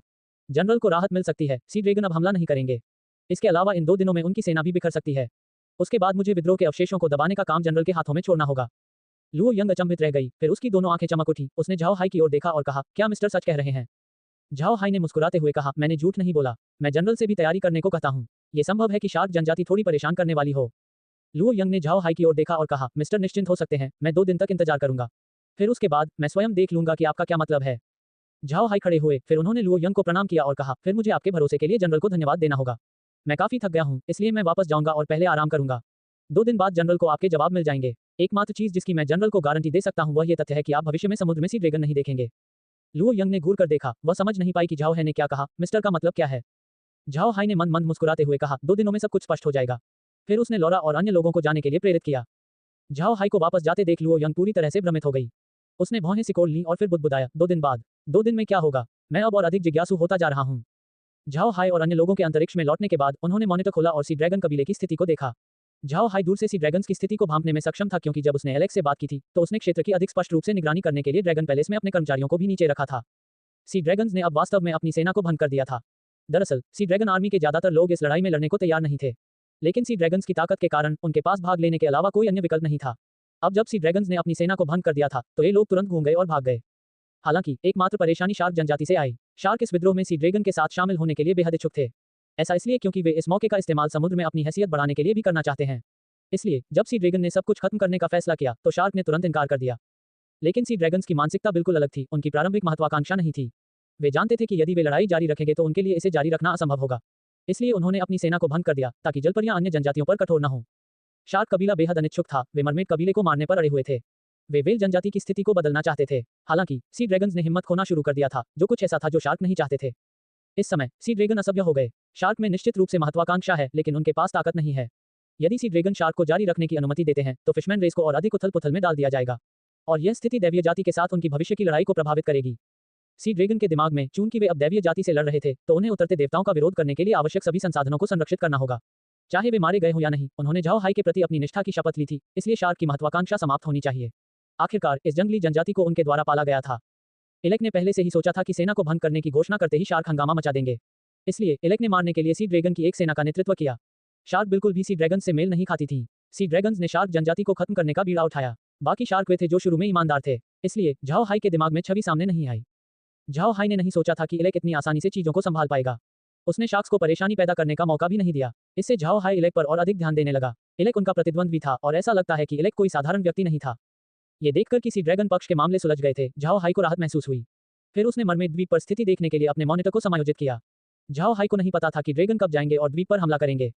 जब मॉनिटर बदला, झाओ हाई ने देखा कि सब कुछ सामान्य था। लड़ाई के कोई निशान नहीं थे। ऐसा लगता है जैसे ड्रैगन को अभी भी अपनी चाल चलनी बाकी थी। हालांकि झाओ हाई को भी जगह में कुछ अंतर नजर आ सकता है। द्वीप पर इत्मीनान से जलपरियां अब नहीं देखी जा सकती। उनकी जगह जलपरियां आई जिन्होंने कवच पहना था और आगे की लड़ाई के लिए पूरी तरह से तैयार थी। वहां 9वीं रैंक के अन्य मछुआरे भी मौजूद थे। ऐसा भी लग रहा है कि ये जो ड्रैगन स्नेल में 9वीं रैंक भी सतह पर वापस आ गई है। झाओ हाई ये देखकर राहत महसूस करने से खुद को नहीं रोक सके कि जलपरियां कितनी तैयार थीं। अगर ड्रैगन हमला भी करते हैं तो भी वे निश्चित रूप से समुद्र की स्थिति को प्रभावित नहीं कर पाएंगे। मरमेड द्वीप में कोई विकास न होते देख झाओ हाई ने अपना दृष्टिकोण ड्रैगन कबीले की ओर मोड़ दिया। सच कहूं तो झाओ हाई को ड्रैगन पैलेस का लुक पसंद आया। ये प्राकृतिक रूप से पाई जाने वाली मूंगा चट्टान थी। इस चट्टान को भी काफी खजाना माना जाना चाहिए। इसके अतिरिक्त झाओ हाई को सी ड्रैगन्स भी पसंद आया। सी ड्रैगन वे प्राणी थे जो दिखने में चीनी ड्रैगन के सबसे करीब थे। इससे झाओ हाई सी ड्रैगन का बहुत सम्मान करने लगा। इसलिए उन्होंने फैसला किया कि चूंकि ड्रैगन पैलेस उनका घर है, इसलिए वह इसे उनसे दूर नहीं लेंगे। झाओ हाई अंतरिक्ष में सी ड्रैगन की व्यवस्था करने के लिए तैयार थे। सी ड्रैगन भी कुछ प्रकार के जादुई जानवर थे जिनकी ताकतें दुर्जय थीं। यदि वे अंतरिक्ष में जाते हैं तो उनके लिए झाओ हाई के प्रति वफादार होना संभव हो सकता है। उसी समय झाओ हाई को सी ड्रैगन्स की हिम्मत के प्रति भी सराहना मिली थी। सी ड्रैगन वे लोग थे जो अपनी गरिमा खोने के बजाय मरना पसंद करते थे। ऐसे लोग सम्मान के योग्य थे। देखते ही देखते 2 दिन बीत गए। लुओ यंग भी इस समय अपने सैनिकों को रोके हुए थी, लेकिन वह ये भी जानती थी कि कोई बड़ी लड़ाई नहीं होगी। आखिरकार सी ड्रैगन ने पहले ही अपनी सेना भंग कर दी थी। वे बस तब तक इंतजार करेंगे जब तक झाओ हाई उन्हें शब्द नहीं दे देता, तब वे अन्य मछुआरों के पास जा सकते हैं और उन्हें मरमेड कबीले के शासन के तहत वापस भेज सकते हैं। उसी समय सी ड्रैगन्स भी ड्रैगन पैलेस में पहुंच रहे थे। ड्रैगन पैलेस उनका मुख्य निवास था, इसलिए बहुत से लोग इससे बहुत दूर नहीं जाते थे। लेकिन चूंकि वे युद्ध के लिए जा रहे थे, इसलिए युवा और बूढ़े लोग वहीं रुक गए थे। इस बार उनका पूरा कबीला इकट्ठा हुआ था। सी ड्रैगन्स का मुख्य निवास प्रारंभ में ड्रैगन द्वीप था। वे कई वर्षों से उस स्थान पर रह रहे हैं, लेकिन जब से उन्हें ड्रैगन पैलेस की चट्टान मिली, ड्रैगन द्वीप ही उनकी जड़ बन गया। इस बार उन्होंने अपनी जड़ को त्याग दिया और ड्रैगन पैलेस में एकत्र हुए। सी ड्रैगन बहुत अधिक नहीं थे, केवल लगभग 10,000 लोग थे। स्वाभाविक रूप से ये 10,000 लोग सभी शुद्ध समुद्री ड्रैगन थे। उनके पास लगभग 100,000 लेसर ड्रैगन रेस के लोग भी थे, जो भी इस कदम में शामिल हुए। एलेक्स ने अपने कुल के लोगों को स्थिति के बारे में बताया। वे वास्तव में ड्रैगन बनने के योग्य हैं। इस कबीले के लोगों की हड्डियां सचमुच कठोर होती थीं। एलेक्स की बात सुनने के बाद इससे कोई फर्क नहीं पड़ता कि वे बूढ़े थे या जवान, हॉल में कोई भी नहीं घबराया। सभी लोग एक मत थे, उनमें से कोई भी गुलाम के रूप में काम नहीं करना चाहता था। झाओ हाई ने अंतरिक्ष के अंदर रहते हुए सी ड्रैगन की प्रतिक्रिया देखी। झाओ हाई 2 दिनों तक मुस्कुराए बिना नहीं रह सका। उसे ये सी ड्रैगन अधिक से अधिक पसंद आ रहे थे। ये देखकर कि सी ड्रैगन आ गए हैं, झाओ हाई को पता था कि यह खुद को दिखाने का समय है। उसने अपने स्पेस का उपयोग नहीं किया और ड्रैगन पैलेस की ओर जाने के लिए बस अपने ब्लेड स्केल वेल का उपयोग किया। ड्रैगन पैलेस वर्तमान में सी ड्रैगन्स के साथ साथ उनके छोटे रिश्तेदारों से घिरा हुआ था। हालांकि उनमें सी ड्रैगन की तुलना में कम ताकत थी, फिर भी इन छोटे ड्रैगन में अभी भी ड्रैगन का खून था। उनकी ताकत अभी भी काफी दुर्जय थी। ये लेसर ड्रैगन ड्रैगन पैलेस के आसपास की रखवाली कर रहे थे। उन सभी ने झाओ हाई को समझदार निगाहों से देखा। ये लोग ड्रैगन के प्रति बिल्कुल वफादार थे। भले ही वे स्वयं ड्रैगन नहीं थे, फिर भी वे उन्हीं के वंशज थे। सी ड्रैगन्स में उनके माता पिता भी थे, तो वे उन्हें कैसे धोखा दे सकते थे।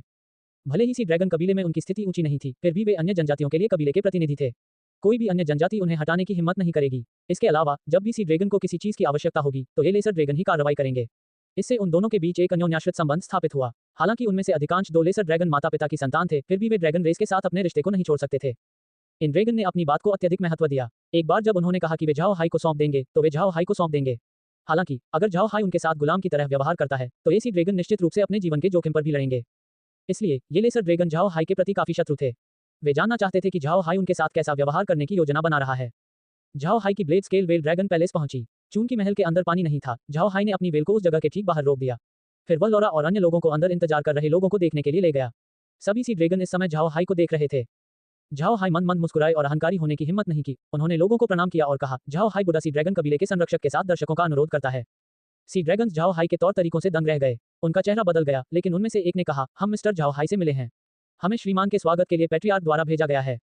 झाओ हाई ने मंद मंद मुस्कुराया और कहा, तब मुझे हर किसी को परेशान करना होगा।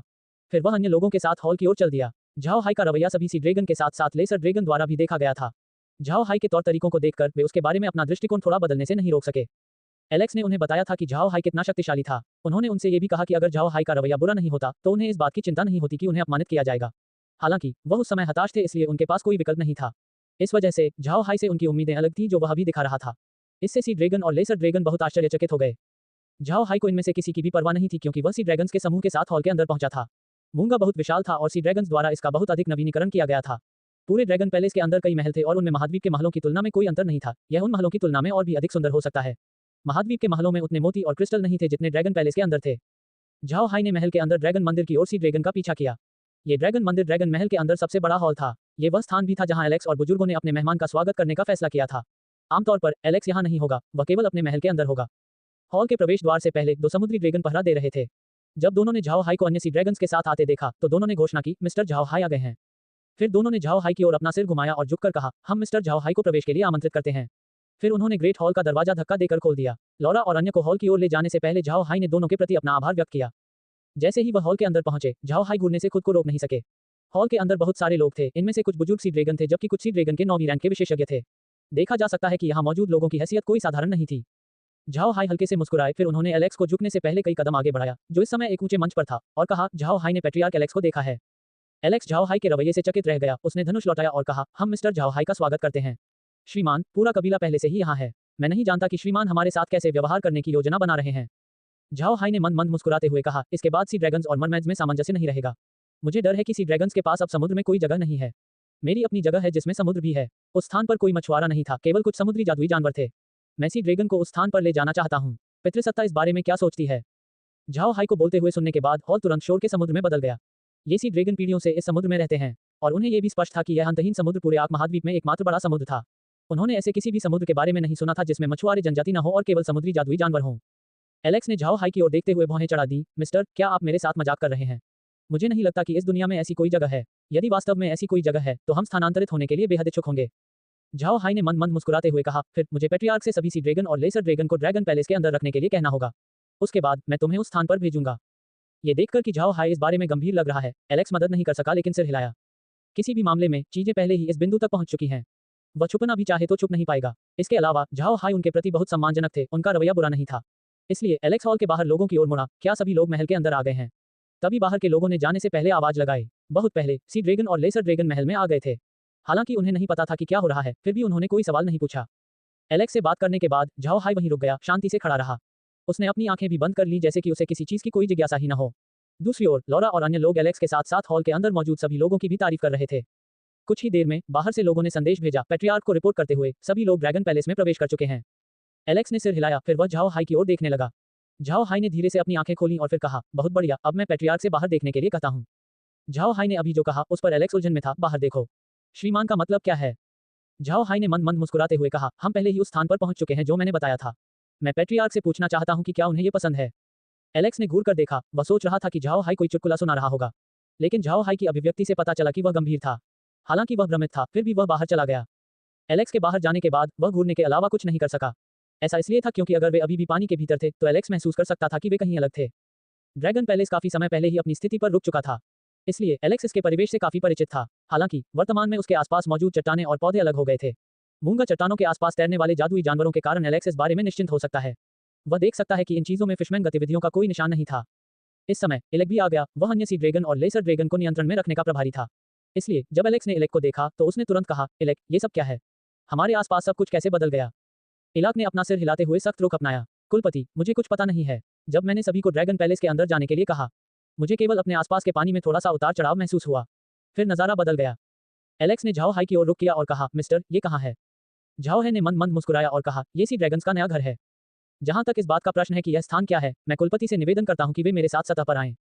मैं पैट्रियार्क को सब कुछ समझा दूंगा। जब सी ड्रैगन्स ने अंतरिक्ष में प्रवेश किया तो तुरंत एक संकेत सुनाई दिया। ऐसा लगता है जैसे अंतरिक्ष सी ड्रैगन्स को एक बुद्धिमान जाति के रूप में मान रहा था, इसलिए वह उन्हें तुरंत अपने अधीन नहीं कर सकता। झाओ हाई को कोई परवाह नहीं थी, क्योंकि सी ड्रैगन अंतरिक्ष में प्रवेश कर चुके हैं, बाकी सब कुछ करना आसान हो जाएगा। उसने पहले ही हिसाब लगा लिया था कि क्या होगा। जैसे ही वे धीरे-धीरे सतह पर आए, झाओ हाई सी ड्रैगन में शामिल हो गए। सतह पर पहुंचने पर एलेक्स और अन्य लोग चौंक गए। यह अंतहीन समुद्र नहीं था, वे ये जानते थे क्योंकि वे बहुत दूर की जगह में भी जमीन देख सकते थे। इस भूमि पर पौधे और घर थे। वहां का वातावरण भी आग महाद्वीप से बहुत अलग था। एलेक्स ने अपना सिर झाओ हाई की ओर घुमाया और कहा, मिस्टर, ये हम कहाँ हैं? झाओ हाई ने मंद-मंद मुस्कुराते हुए कहा, यह मेरे बुडा कबीले का क्षेत्र है, मेरे कबीले की जड़ है। यह मेरा डोमेन भी है। यहाँ, मैं एक भगवान हूँ।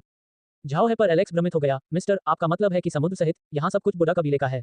अब हम महाद्वीप में नहीं हैं। एलेक्स ने झाओ हाई की ओर देखा और कहा, तो हम पूरी तरह से स्वतंत्र स्थान पर हैं और यह स्थान मिस्टर का है। झाओ हाई ने सिर हिलाया, फिर उसने एलेक्स की ओर देखा और कहा, सही है, ये स्वतंत्र स्थान मेरा है। मैं इस स्थान का सागर आपकी सी ड्रैगन रेस को प्रदान करूंगा। यह महासागर आपका अधिकार क्षेत्र होगा, आप यहाँ रहने वाले जानवरों को मार सकते हैं, कुछ जानवरों को छोड़कर जिन्हें मैंने व्यक्तिगत रूप से पाला है। एलेक्स ने अपना सिर अंतरिक्ष के अंतहीन समुद्र की ओर घुमाया। वह झाओ हाई की ओर मुड़ा और फिर अचानक एक घुटने पर बैठकर बोला, एलेक्स मास्टर से मिल चुका है। एलेक्स समझ गया कि यह अंतरिक्ष एक ऐसी जगह है जहां सी ड्रैगन कोई हवा नहीं उड़ा पाएंगे। हालांकि उन्हें यहाँ नियंत्रण हासिल करने की आवश्यकता क्यों है? क्या दुनिया में इससे बेहतर कोई जगह है? पूरा सागर उनका था, इससे बड़ी कोई चीज उन्हें संतुष्ट नहीं कर सकती। इसलिए एलेक्स ने झाओ हाई को मास्टर कहा। ये झाओ हाई को उनके कबीले का राजा बनाने के समान था।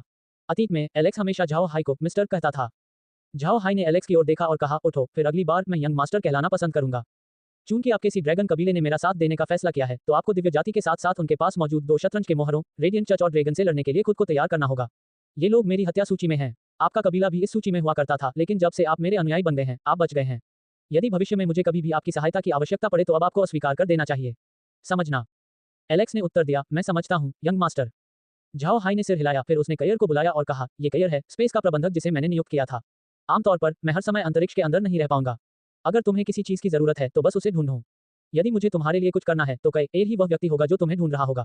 हालांकि मुझे अधिकांश समय आपकी आवश्यकता नहीं होगी। आप यहाँ अपना जीवन वैसे जी सकते हैं जैसे आप उचित समझें। एलेक्स ने सिर हिलाया और कहा, हाँ यंग मास्टर, दरअसल ड्रैगन पैलेस हमारे रहने के लिए पहले से ही काफी है। झाओ हाई ने सिर हिलाया, तो यह अच्छा है। जब तक मैं लुओ यंग से मिलने जाऊं तब तक आप वहीं बैठ जाए। समुद्र की स्थिति को स्थिर करने की जरूरत है। ये सौभाग्य की बात है कि आप असफल हो गए, अन्यथा दिव्य जाति महाद्वीप के अंतहीन समुद्र को अपने समर्थन के रूप में हासिल कर लेती, जिससे उन्हें बिना किसी परिणाम के हमला करने और पीछे हटने की अनुमति मिल जाती। ठीक है एलेक्स, क्या आप दिव्य जाति के किसी मामले के बारे में जानते हैं? क्या आप जानते हैं कि वे कब हमला करेंगे? एलेक्स ने अपना सिर हिलाया और कहा, मैं यंग मास्टर के साथ अन्याय करूंगा, मुझे वास्तव में इस संबंध में कोई जानकारी नहीं है। हालांकि हम रेडियंट चर्च और ड्रैगन कबीले के साथ सहयोग में हैं, हम केवल थोड़े समय के लिए संपर्क में हैं। इस कारण से मैं अभी भी खुद को यंग मास्टर के पास नियुक्त करने में सक्षम था। झाओ हाई ने सिर हिलाया, इसे भूल जाओ, तुम जाओ और अपने लोगों को बसाओ। कयर आपको बताएगा कि आपको किन जादुई जानवरों को छूने की अनुमति नहीं है। अन्य आप शिकार कर सकते हैं और मार सकते हैं। ठीक है, फिर मैं छुट्टी ले लूंगा। फिर झाओ हाई की आकृति गायब होने से पहले एलेक्स ने झाओ हाई को प्रणाम किया। इस समय कयर ने एलेक्स की ओर देखा और कहा, क्या आप ही थे जिसने यंग मास्टर के सामने समर्पण किया था? एलेक्स ने कयर की ओर देखा। सच कहूं तो एलेक्स वास्तव में यह नहीं पहचान सका कि कयर किस जाति का था। यदि एलेक्स कयर के समान आकार वाले लोगों पर विचार करता है तो वह कुछ फिशमैन जनजातियों का नाम बता पाएगा। हालांकि ये स्पष्ट था कि कयर एक बीस्टमैन नहीं था। उसने कयर जैसी दिखने वाली किसी दौड़ के बारे में कभी नहीं सुना था। हालांकि एलेक्स ने फिर भी सिर हिलाया और कहा, यह मैं हूं। जैसे ही उसके शरीर से दबाव उत्पन्न हुआ, कयर ने ठंडी खर्राटे ली। एलेक्स जहां खड़ा था वहीं स्तब्ध रह गया और उसने आश्चर्य से कयर की ओर देखा। एलेक्स को उम्मीद नहीं थी कि कयर के पास 9वीं रैंक के विशेषज्ञ को फ्रीज करने की क्षमता होगी। साथ ही एलेक्स को पता था कि इससे कोई फर्क नहीं पड़ता कि वह अपने आर्मर फॉर्म या ट्रू फॉर्म में जाता है, फिर भी उसे ऐसे ही दबाया जाएगा। ये बहुत डरावना था। कयर ने एलेक्स की ओर देखा और कहा, मुझे इस बात की परवाह नहीं है कि यंग मास्टर ने आपसे क्या वादा किया था, लेकिन अगर तुमने यंग मास्टर का अनादर करने का साहस किया तो मैं ये सुनिश्चित करूंगा कि सबसे पहले भुगतना तुम्हें ही पड़ेगा। यंग मास्टर एक अच्छा इंसान है और वह ऐसा व्यक्ति है जिससे आसानी से संपर्क किया जा सकता है, लेकिन अगर तुमने उसे धोखा देने की हिम्मत की तो मैं तुम्हारी सी ड्रैगन रेस को खत्म कर दूंगा। इसे लीजिए, यह उन सभी जादुई जानवरों की सूची है जिन्हें छूने की आपको अनुमति नहीं है। यह एक छोटी सी सूची है। आप अन्य जानवरों के साथ जो चाहें वह कर सकते हैं। अगर तुम्हें किसी चीज की जरूरत हो तो मुझसे बात करना। फिर उसका फिगर गायब हो गया। जब कयर चला गया तो एलेक्स अंततः शांत हो गया। उसे ऐसा महसूस हुआ जैसे कोई बच्चा कयर के दबाव में 9वीं रैंक के विशेषज्ञ का सामना कर रहा हो। वह बिल्कुल उसके स्तर पर नहीं था। एलेक्स को कयर पर पूरा विश्वास था। अगर कयर उसे बुझाना चाहती थी तो वह किसी भी समय ऐसा कर सकती थी, और अगर उसे सी ड्रैगन रेस को नष्ट करना है तो उसे ऐसा करने में ज्यादा समय नहीं लगेगा। इनके बारे में सोचते हुए एलेक्स अपना ठंडा पसीना पोंछने से खुद को नहीं रोक सका। अंततः एलेक्स को समझ आ गया कि जब झाओ हाई दूसरों से लड़ रहा था तो वह अपनी पूरी ताकत का उपयोग नहीं कर रहा था। यदि उसने अपनी सारी शक्ति का उपयोग किया होता तो उसके दुश्मन अधिक समय तक जीवित नहीं रह पाते और झाओ हाई के साथ खिलवाड़ नहीं कर पाते। एलेक्स को पता था कि झाओ हाई ने दिव्य जाति से निपटने के लिए ऐसा किया था, और झाओ हाई को सुनने से एलेक्स को समझ आया कि झाओ हाई को ईश्वरीय जाति के बारे में उससे भी अधिक जानकारी रही होगी। इससे एलेक्स को खुशी हुई कि उसने झाओ हाई के सामने आत्मसमर्पण कर दिया है, अन्यथा झाओ हाई ने निश्चित रूप से उन सभी को नष्ट कर दिया होता। एलेक्स का अब झाओ हाई के प्रति हृदय परिवर्तन हो गया था। अपने लोगों के पास लौटते ही उसने तुरंत अपना मूड बदल लिया। साथ ही उन्होंने अपने लोगों को यह भी बताया कि उन्हें झाओ हाई के बारे में क्या पता चला है, जिससे कबीले के लोगों के दिलों में थोड़ा असंतोष पूरी तरह से गायब हो गया। इस बार तो उन्होंने सचमुच दुर्भाग्य को वरदान में बदल दिया था। उन्हें समुद्र का राजा बनने की भी जरूरत नहीं थी, उन्हें अपनी जरूरत की कोई भी चीज छीनने की जरूरत नहीं थी, पूरा समुद्र उनका था। झाओ हाई द्वारा प्रतिबंधित खेलों के अलावा बाकी सब कुछ मुफ्त गेम था। यहाँ मौजूद सामग्रियों का उपयोग इच्छानुसार भी किया जा सकता है, जो निश्चित रूप से उनके लिए एक बड़ी खुशखबरी थी। झाओ हाई को इनके बारे में ज्यादा परवाह नहीं थी। हालांकि अंतरिक्ष ने बहुत सारे समुद्री जानवरों को पाला है, लेकिन वास्तव में उनका जीवन अभी भी काफी छोटा था। यह अच्छा था कि सी ड्रैगन मौजूद थे, जिससे अंतरिक्ष का समुद्र और अधिक जीवंत हो गया। जब उन्होंने सी ड्रैगन्स को टेलीपोर्ट किया तो उन्होंने आसपास के समुद्री जल को अवशोषित करने और कई छोटे समुद्री जीवन रूपों को प्राप्त करने का भी प्रयास किया। ये चीजें समुद्र की खाद्य श्रृंखला को संतुलित करने में कामयाब रहीं। कोई कह सकता है कि अंतरिक्ष का समुद्र पूर्ण हो गया है। अंतरिक्ष सी ड्रैगन को वश में नहीं कर सका, इसका कारण शायद यह था कि यह पहली बार था कि अंतरिक्ष ने उनके जैसे प्राणियों को अवशोषित किया था। समुद्री ड्रैगन अपने मानव रूप में अंतरिक्ष में प्रवेश कर चुके थे, इसलिए अंतरिक्ष के पास उन्हें वश में करने का कोई तरीका नहीं था। लेकिन अगर वे अंदर अपने ड्रैगन रूप में बदल जाएं, तो चीजें अलग हो सकती हैं। झाओ हाई इसके बारे में उत्सुक था और इसका पता लगाने का अवसर तलाशना चाहता था। लेकिन छोटे ड्रैगन के लिए अंतरिक्ष स्वाभाविक रूप से असभ्य था। जैसे ही उन्होंने अंतरिक्ष में प्रवेश किया, उन्हें तुरंत वश में कर लिया गया। सी ड्रैगन्स को इसके बारे में पता नहीं था। झाओ हाई अंतरिक्ष से बाहर आया और तुरंत लुओ यंग के एजियो ड्रैगन स्नेल के पास गया। लुओ यंग वर्तमान में झाओ हाई की प्रतीक्षा कर रही थी। वह सी ड्रैगन के साथ झाओ हाई की बातचीत पर ध्यान दे रही थी। यदि सी ड्रैगन ने झाओ हाई पर हमला करने की हिम्मत की, तो वह तुरंत उन्हें नष्ट करने के लिए एक सेना भेज देगी। लेकिन आगे जो हुआ उसने लुओ यंग को आश्चर्यचकित कर दिया। झाओ हाई और सी ड्रैगन अचानक उसके सामने गायब हो गए। बिना किसी निशान के गायब हो जाना, पीछे कुछ भी नहीं बचा था, इसने लुओ यंग को चौंका दिया। हालांकि लुओ यंग का मानना था कि यह झाओ हाई का काम था। सी ड्रैगन्स के लिए ऐसा कारनामा करने की क्षमता रखना असंभव था। यदि सी ड्रैगन्स के पास वास्तव में ऐसा कुछ था, तो उन्हें झाओ हाई से निपटने के लिए पहले ही इसका इस्तेमाल कर लेना चाहिए था। उन्हें अब तक इसका इस्तेमाल करने के लिए इंतजार नहीं करना चाहिए था। केवल झाओ हाई ही इतने बड़े समूह को उसके सामने गायब कर सकती है। इसलिए लुओ यंग बहुत चिंतित नहीं थी, क्योंकि वह जो ड्रैगन स्नेल के अंदर झाओ हाई की प्रतीक्षा में बैठी थी। जब झाओ हाई पहुंचे तो लुओ यंग ने तुरंत उन्हें बैठने के लिए कहा और कहा, क्या मिस्टर ने सी ड्रैगन कबीले के साथ सौदा किया है? झाओ हाई ने मंद मंद मुस्कुराते हुए कहा, नहीं, मैंने उन्हें अभी दूसरी जगह भेजा है। उन्हें समुद्र में बह जाने से बचाना। जनरल निश्चिंत हो सकते हैं। लुओ यंग ने सिर हिलाया और अब इस बारे में नहीं पूछा। फिर उसने झाओ हाई की ओर देखा और कहा, श्रीमान, मुझे अभी महामहिम से संदेश मिला है। ड्रैगन कबीले और रेडियंट चर्च ने मरमेड द्वीप पर हमला करने के लिए 9वीं रैंक के विशेषज्ञों को भेजा था। हालांकि महामहिम ने उन्हें खदेड़ दिया था। शत्रुओं ने अपने कुछ विशेषज्ञ भी खो दिए। हमें विश्वास है कि वे दोबारा ऐसा करने की हिम्मत नहीं करेंगे। फिशमैन रेस को बचा लिया गया है। झाओ हाई ने सिर हिलाया और कहा, अच्छा अच्छा, तब जनरल को जाना चाहिए और मछुआरे जनजातियों को खुश करना चाहिए। मैं इन मामलों में आपकी मदद नहीं कर सकता। महाद्वीप पर वापस जाने से पहले मैं कुछ समय के लिए समुद्र में रहूंगा और कुछ समुद्री जादुई जानवरों के साथ साथ कुछ अनोखे पौधे भी इकट्ठा करूंगा। लुओ यंग ने तुरंत कहा, मिस्टर को जाने में जल्दी नहीं करनी चाहिए। महामहिम ने संदेश भेजा था कि चूंकि मिस्टर ने हमारी बहुत मदद की है, इसलिए वह आपको मरमेड द्वीप पर आमंत्रित करना चाहती हैं। मैं मिस्टर से हमें चेहरा देने पर विचार करने के लिए कहता हूँ। झाओ हाई ने मंद मंद मुस्कुराया और कहा, ठीक है, फिर महाद्वीप लौटने से पहले मैं रुकूंगा और मरमेड द्वीप का दौरा करूंगा। तब लुओ यंग ने मुस्कुराते हुए कहा, मिस्टर को कौन से जादुई जानवर चाहिए?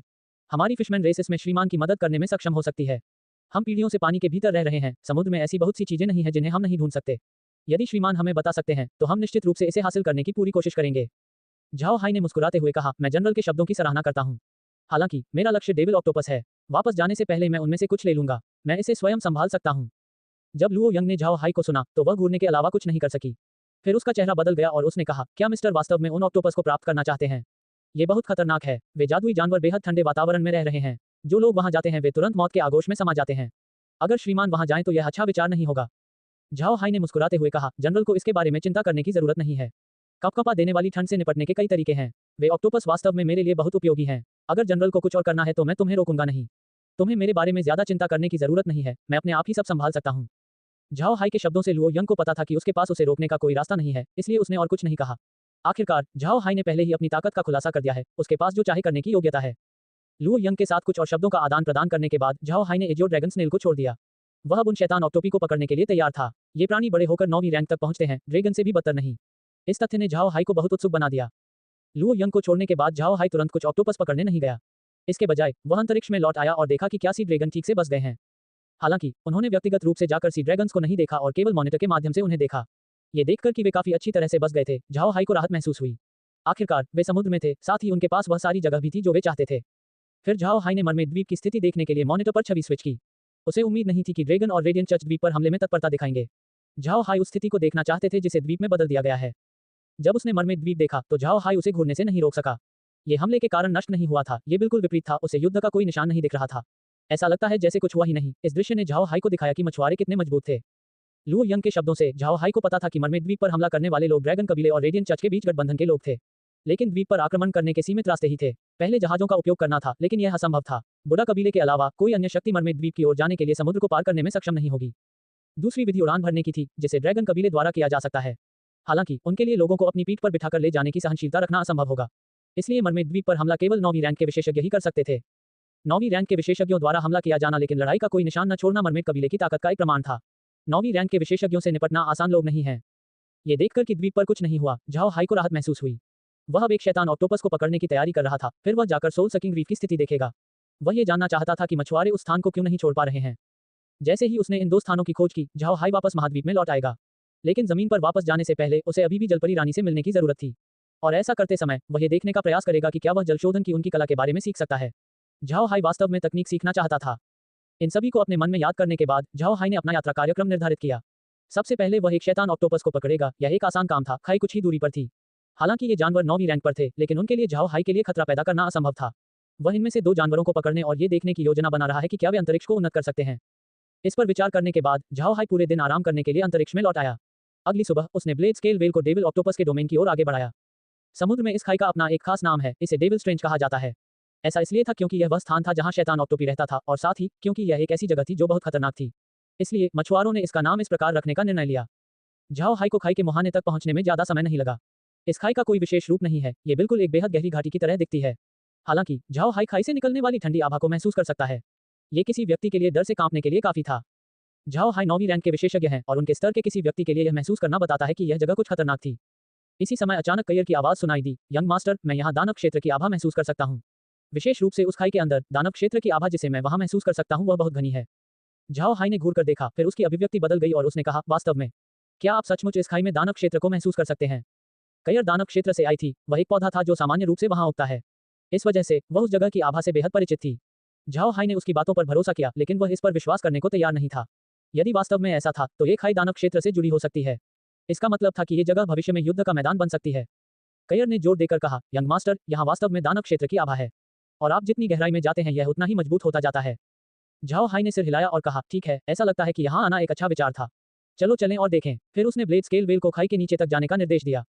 वे जितनी गहराई में गए, आसपास का वातावरण उतना ही अंधकार में होता गया। झाओ हाई अब 500 मीटर खाई में था और यहाँ प्रकाश की एक भी किरण दिखाई नहीं दे रही थी। झाओ हाई दूर से कुछ जानवरों को देख सकता है, लेकिन वे उन जानवरों से अलग थे जिन्हें उसने सतह पर देखा था।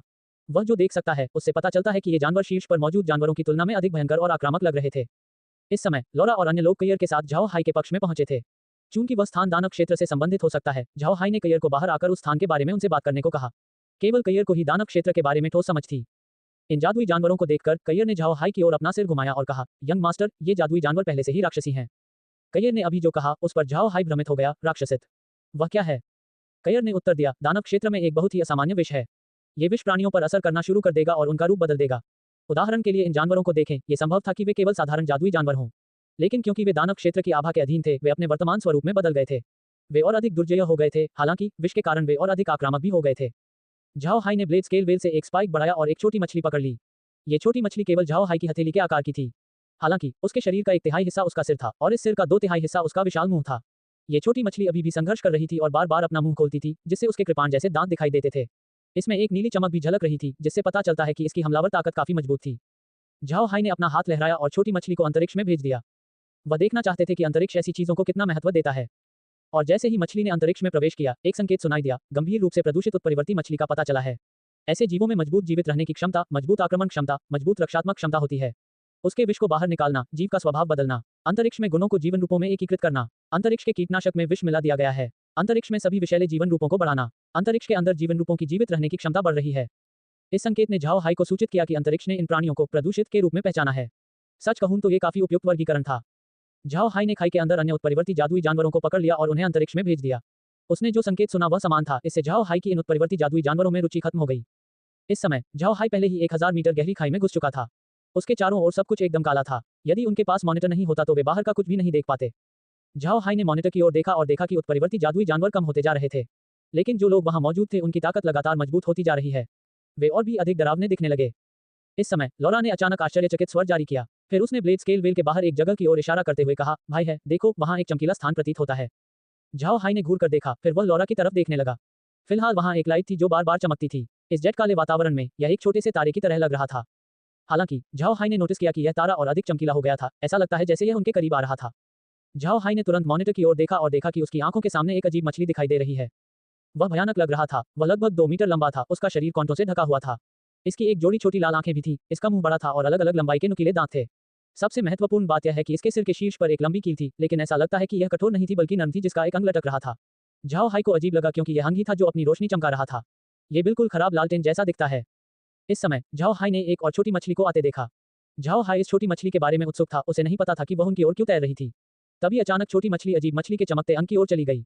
और जैसे ही छोटी मछली उस अंग के पास पहुंची, अजीब मछली ने अचानक अपना मुंह खोला, उसकी जीभ उड़ गई और फैल गई।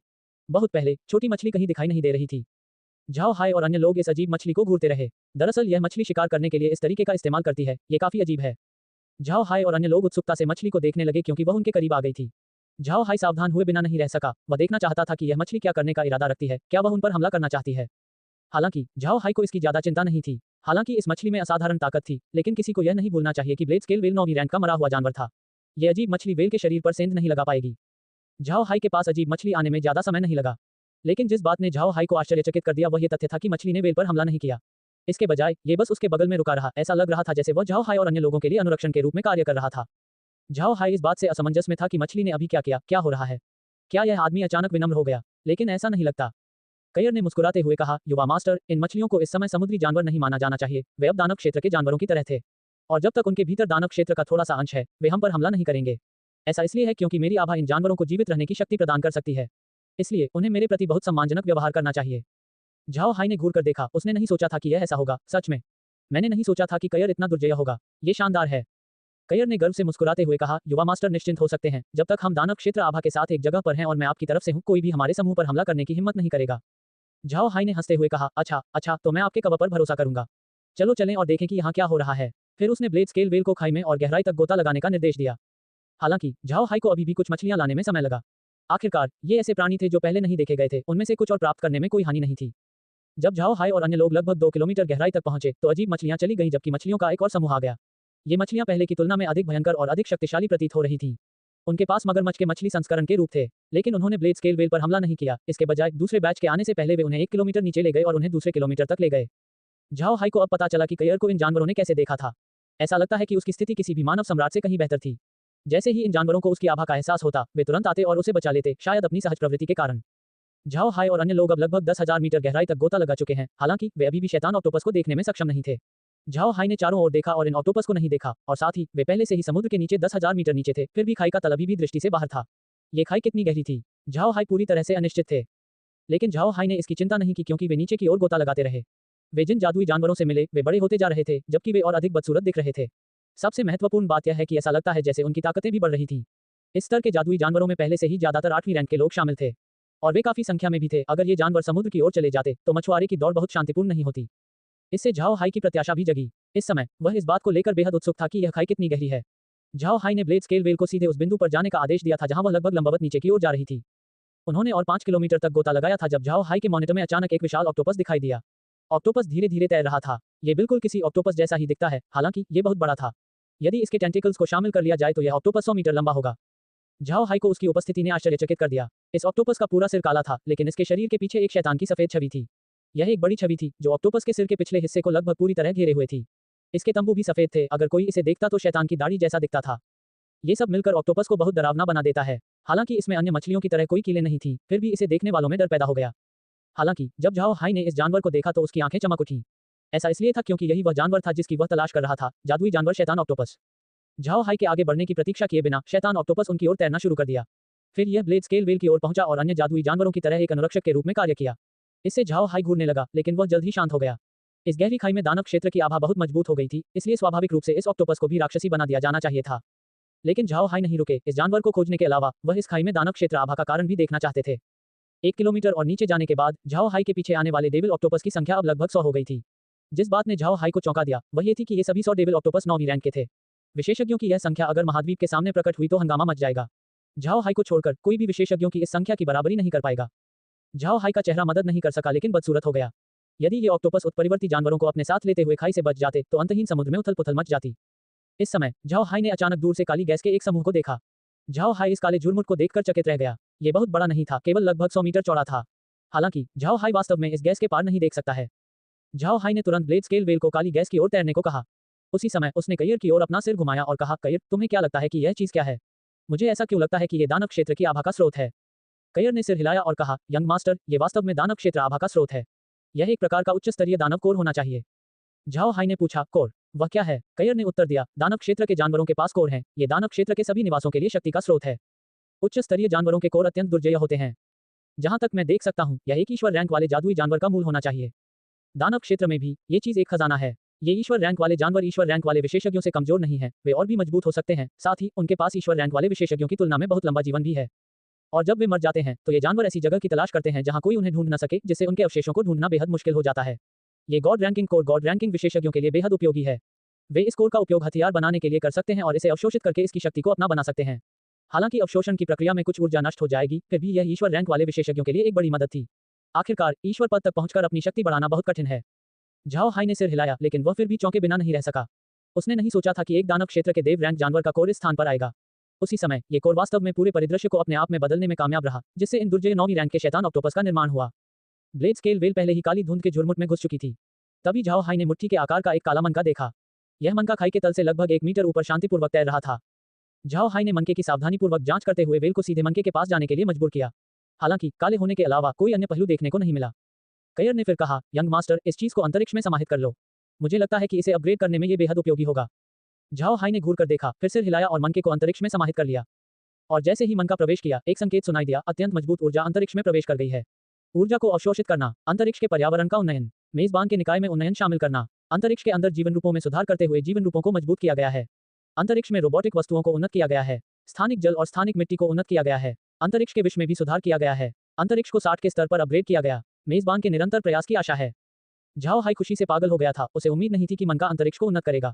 ये बहुत ही शानदार परिणाम है। इसके अलावा झाओ हाई को लगा कि लेवल ऊपर जाने के बाद उनका शरीर मजबूत हो गया है। झाओ हाई तुरंत कयर की ओर मुड़े और कहा, कयर, आप मेरी वर्तमान ताकत का वर्णन कैसे करते हैं? कयर ने मुस्कुराते हुए कहा, युवा मास्टर, आपकी वर्तमान ताकत एक ईश्वर रैंक वाले विशेषज्ञ के समान है। अब आप ईश्वर रैंक होने का दावा कर सकते हैं। ये वाकई अच्छा है। मैं महसूस कर सकता हूं कि मेरी ताकत में भी सुधार हुआ है। यंग मास्टर, अब आप 10 और पृष्ठभूमि खरीद सकते हैं। हालांकि वे केवल सामान्य पृष्ठभूमि वाले ही हो सकते हैं। झाओ हाई खुश था। अच्छा, जबरदस्त। साधारण पृष्ठभूमि अच्छी तक होती है। जाओ मेरे लिए एक समुद्र आधारित पृष्ठभूमि खरीदो, फिर उस पर उन उत्परिवर्ती जानवरों को रखें। मैं एक ऐसी पृष्ठभूमि चाहता हूं जो इन प्राणियों के प्रजनन में विशेषज्ञ हो। कयर ने तुरंत कार्रवाई करते हुए सिर हिलाया। फिर झाओ हाई ने लौरा और अन्य लोगों की ओर अपना सिर घुमाया। ये बहुत अच्छा है। अब जबकि जगह समतल हो गई है, मैं अब और अधिक शक्तिशाली पौधे लगा सकता हूं ताकि आप अपनी शक्तियों को उन्नत कर सकें। भले ही हम आपको ईश्वर रैंक वाले विशेषज्ञों में नहीं बदल सकते, फिर भी आप सामान्य 9वीं रैंक के विशेषज्ञों से ऊपर उठने में सक्षम होंगे। लौरा मुस्कुराई और बोली, ये बहुत अच्छा है। अब हमें लेवल अप करने के लिए एल्वेन फॉरेस्ट में जाने की जरूरत नहीं है। भाई है, आपको उन पौधों को छांटना चाहिए। दादाजी ग्रीन और अन्य को स्तर ऊपर ले जाना चाहिए।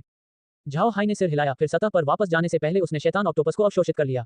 जब तक वह एक शैतान ऑक्टोपस को देखता है, झाओ हाई तुरंत उसे अंतरिक्ष में ले जाएगा। परिणाम स्वरूप झाओ हाई ने लगभग 300 डेविल ऑक्टोपस जमा कर लिए थे। इससे खाई में ऑक्टोपस की आबादी शून्य हो गई। झाओ हाई को लगा कि यह अच्छा था। आखिरकार अगर ये ऑक्टोपस यहाँ रहेंगे तो वे फिशमैन रेस के लिए लगातार खतरा बने रहेंगे। लेकिन झाओ हाई को अभी भी कुछ चिंताएं थीं। हालांकि कोर के कारण खाई में बहुत मजबूत राक्षसी उपस्थिति थी, फिर भी यह खाई के बाहर नहीं फैली थी। उसी समय खाई के सभी निवासी बाहर देखे गए। ऐसा क्यों संभव हुआ? झाओ हाई इनके बारे में सोच रहे थे जबकि ब्लेड स्केल वेल ऊपर की ओर बढ़ती रही। उनके सामने जो भी जादुई जानवर आए थे, उन सभी को झाओ हाई ने पकड़ लिया था। अंततः बाहर निकलने से पहले वेल धीरे धीरे खाई में ऊपर चली गई। झाओ हाई एक लंबी सांस लेने से खुद को नहीं रोक सका। हालांकि उन्हें खाई में भारी फसल मिली, झाओ हाई और अन्य लोग प्रकाश की कमी के कारण अभी भी वहां अंदर रहते हुए उदास महसूस कर रहे थे। यह अच्छा था कि वे अब समुद्र के चमकीले भागों के पास पहुंच रहे थे। इसी समय उन पर अचानक एक दबाव आ गया। झाओ हाई स्तब्ध हुए बिना नहीं रह सका। उसे नहीं पता था कि क्या हो रहा है। ये दबाव कहां से आया, क्या हो रहा है, ये देखने के लिए झाओ हाई ने तुरंत मॉनिटर चालू कर दिया। इस समय सोल सकिंग रीफ ने अचानक एक काली ऊर्जा उत्सर्जित की जो एक जादुई संरचना में बदल गई। इस संरचना ने खाई पर दबाव डाला, जिससे झाओ हाई और अन्य लोगों को ऐसा महसूस हुआ मानो कोई पहाड़ उन पर दबाव डाल रहा हो। ब्लेड स्केल वेल कितनी भी जोर से तैरे, फिर भी वह आगे बढ़ने में असमर्थ थी। ये देखकर झाओ हाई आश्चर्यचकित हुए बिना नहीं रह सके। किसी को पता होना चाहिए कि जब अंतरिक्ष समतल हो गया तो मरे हुए को भी अपग्रेड मिला। औसत 9वीं रैंक के विशेषज्ञों की तुलना में ये मरे एक पायदान बेहतर थे, और दानव आभा के कारण वे सभी बहुत मजबूत हो गए। लेकिन इन सब के बाद भी वेल को एक संरचना द्वारा दबाया जा रहा था। ये जादुई रचना सरल नहीं थी। झाओ हाई ने इसके बारे में चिंता नहीं की। जादू के गठन के साथ दबाव गायब होने पर उसने वेल को वापस नीचे गिरा दिया। झाओ हाई स्तब्ध रह गया जब वह लौरा और अन्य लोगों की ओर मुड़ा। क्या हो रहा है? जब हम ऊपर जाते हैं तो संरचना क्यों दिखाई देती है और जब हम वापस नीचे जाते हैं तो गायब क्यों हो जाती है? लौरा और अन्य लोगों को भी इस बारे में कोई जानकारी नहीं थी। हालांकि मेग ने अचानक कहा, यंग मास्टर, जब हम नीचे उतरे तो हमें रोका नहीं गया। जब हम ऊपर आए तभी हमें बाहर निकलने से रोक दिया गया। मुझे लगता है कि ऐसा इसलिए है क्योंकि हम पर दानव क्षेत्र की आभा का थोड़ा दाग लग गया है। शायद इस गठन का उद्देश्य उन राक्षसी प्राणियों को रोकना था। झाओ हाई ने घूर कर देखा, फिर उसने इसके बारे में ध्यान से सोचा। ऐसा लगता है जैसे यही मामला था। वे मछुआरों से इसके बारे में सुनने में सक्षम नहीं थे, लेकिन इस तथ्य को देखते हुए कि कोई भी उत्परिवर्ती जानवर खाई से बाहर निकलने में सक्षम नहीं था, इसका मतलब था कि इस संरचना में उन्हें बाहर निकलने से रोकने का कार्य था। ये वैसा ही हो सकता है जैसा मेग ने कहा था। गठन कुछ ऐसा था जो राक्षसी आभा के प्रति संवेदनशील था। जब वे बाहर निकलने के करीब पहुंचे तो संरचना ने कुछ ऐसी आभा का पता लगा लिया जो उनसे चिपक गई थी और इस प्रकार उन्हें खाई से बाहर निकलने से तुरंत रोक दिया गया। झाओ हाय आश्चर्य से मेघ को देखने से खुद को नहीं रोक सका। जब मेघ सबके साथ थी तो वह मूल रूप से शांत रहती थी और अपनी राय बहुत अधिक व्यक्त नहीं करती थी। इसलिए कोई देखेगा कि यह झाओ हाय और अन्य थे जो अच्छा कर रहे थे। मेघ केवल झाओ हाय और अन्य लोगों की देखभाल कर रही थी। लेकिन झाओ हाय को इस समय मेघ से बात करने की उम्मीद नहीं थी। ऐसा नहीं है कि वह स्मार्ट नहीं थी, मेघ सिर्फ ध्यान आकर्षित करने के लिए लड़ना नहीं चाहती। आमतौर पर झाओ हाय और अन्य लोगों ने उसकी मदद की जरूरत से पहले हर चीज का ध्यान रखा होगा, इसलिए उसने कम प्रोफाइल बनाए रखी। उसे खुद को अभिव्यक्त होते देख झाओ हाय को थोड़ी खुशी महसूस हुई। झाओ हाय हंसे बिना नहीं रह सके और कहा, मुझे लगता है कि तुम सही हो मेघ। हा, भविष्य में बहुत अधिक आरक्षित न रहें। यदि तुम्हें कुछ कहना है तो बस कहो। ठीक है। मेघ ने सिर हिलाया, जिससे झाओ हाय मुस्कुराया। फिर उसने अपना हाथ ऐसे हिलाया जैसे हल्के जादू और पानी के जादू ने उनके शरीर को साफ कर दिया हो। फिर उसने ब्लेड स्केल वेल को ऊपर की ओर जाने का आदेश दिया। इस बार किसी ने भी उनकी प्रगति को नहीं रोका। खाई के मुहाने से गुजरने और युद्ध के मैदान में वापस जाने से पहले वे लगातार तैरती रही। जब वे बाहर आए तो झाओ हाय आश्चर्यचकित हो गए। ऐसा इसलिए था क्योंकि मरमेड कबीले का नीला ड्रैगन घोंघा अभी भी वहां था। वे लगभग 4 दिनों तक खाई के अंदर रहे। खाई उथली नहीं थी और नीचे जाने के बाद भी वे जादुई जानवरों को इकट्ठा करने के लिए अपने रास्ते से हट गए, जिससे उन्हें अंदर बिताया गया समय काफी लंबा हो गया। झाओ हाय और अन्य 9वीं रैंक के विशेषज्ञ थे, इसलिए उनके लिए कुछ दिनों के लिए नींद हराम होना कोई मुद्दा नहीं था। हालांकि झाओ हाय को उम्मीद नहीं थी कि जलपरियां अभी भी यहां होंगी। वे क्यों रहेंगे? इस समय झाओ हाय ने घोंघे से कुछ काले धब्बे निकलते हुए देखे और उसकी ओर तैर रहे थे। झाओ हाय ने मॉनिटर को देखा और दूसरे पक्ष की पहचान दशान के रूप में की। जब वे ब्लेड स्केल वेल से पहुंचे तो झाओ हाय तुरंत वेल के मुंह के पास गए और अभिवादन किया। कैप्टन दशान, आप अभी भी यहाँ क्यों हैं? क्या आप अन्य मछुआरे जनजातियों से निपटने नहीं जा रहे थे? दशान ने झाओ हाय को प्रणाम किया और कहा, जनरल श्रीमान के लिए चिंतित थे, इसलिए उन्होंने मुझे आपके आगमन के लिए यहाँ इंतजार कराया। हालांकि जनरल ने भी महत्वपूर्ण मामलों से निपटने के लिए कुछ दलों को भेजा था, इसलिए सब कुछ योजना के अनुसार चल रहा है। जनरल ने कह दिया था कि अगर आप बाहर आएं तो वह चाहती हैं कि आप उनसे मिलें। झाओ हाय ने मंद मुस्कुराते हुए कहा, ठीक है, मैं उसे चिंतित करने के लिए जनरल से माफी भी मांगना चाहता था। फिर उसने ब्लेड स्केल वेल को एजोर ड्रैगन स्नेल की ओर तैराया। कुछ ही देर में झाओ हाय और अन्य लोग एजोर ड्रैगन स्नेल के मुख्य हॉल के अंदर आ गए थे। लुओ यंग पहले से ही लुओ के साथ अंदर इंतजार कर रही थी। उन दोनों के अलावा अंदर कोई और मौजूद नहीं था। ये देखकर कि झाओ हाय आ गया है, दोनों तुरंत उठ खड़े हुए। तब लुओ यंग ने कहा, श्रीमान कृपया बैठ जाइए। यात्रा कैसे थी? क्या सब कुछ ठीक रहा? झाओ हाय ने मुस्कुराते हुए कहा, बहुत अच्छा। मैं जनरल को बता सकता हूं कि डेविल ट्रेंच अब खतरनाक नहीं होगी। हो सकता है आप वहां जाकर बस भी जाएं। हालांकि मेरा सुझाव है कि आप ऐसा न करें। यह अंदर से बेहद काला है। झाओ हाय ने जो कहा वह उचित था। हालांकि समुद्र तल भी अंधेरा था, फिर भी इसे रोशन करने के लिए कुछ चमकदार शंख और पौधे थे। हालांकि खाई में बिल्कुल भी रोशनी नहीं थी, इसके चारों ओर निराशाजनक काला रंग भरा हुआ था। लुओ यंग ने मुस्कुराते हुए कहा, तब मुझे श्रीमान को धन्यवाद देना होगा। लेकिन मुझे डर है कि कोई वहां बसना भी नहीं चाहेगा। अंतहीन समुद्र बहुत बड़ा है, इसलिए अभी भी ऐसी जगहें हैं जो खाई से कहीं बेहतर हैं। ठीक है श्रीमान, अब क्या करने जा रहे हैं? क्या आप महाद्वीप लौटेंगे? झाओ हाय हल्के से मुस्कुराए, फिर उन्होंने अपना सिर हिलाया और कहा, मैं नहीं करूंगा, मैं भी देखना चाहता हूं कि सोल सकिंग रीफ क्या है। झाओ हाय की बात सुनकर लुओ यंग ने अपनी भौहें सिकोड़ लीं। वह नहीं समझती, झाओ हाय स्पष्ट रूप से महाद्वीप का एक महान कुलीन था, उसे बहुत सारे मामलों का ध्यान रखना चाहिए। तो फिर उसे इन सभी स्थानों पर अपनी जान जोखिम में क्यों डालनी चाहिए? खतरनाक स्थानों पर यूं ही जाना बहुत अनुचित था। इसके बारे में सोचने के बाद लुओ यंग झाओ हाय से पूछने का साहस नहीं कर सकी, श्रीमान सोल सकिंग रीफ में क्या देखना चाहते हैं? आपको पता होना चाहिए कि हमारी फिशमैन रेस हमेशा से उस जगह की जांच करती रही है। हालांकि पीढ़ियों तक ऐसा करने के बावजूद हम अभी भी कुछ नहीं पा सके हैं। इस समय हम अब वहां जाने की हिम्मत नहीं करेंगे। झाओ हाय ने सिर हिलाया और कहा, मुझे इसके बारे में पता है। लेकिन यह संभव है कि मुझे कुछ ऐसा मिल जाए जो मेरे लिए बहुत महत्वपूर्ण हो। इसलिए मैं वहां जाकर उसे खोजना चाहता हूं। उसके बाद मैं महाद्वीप पर लौट आऊंगा।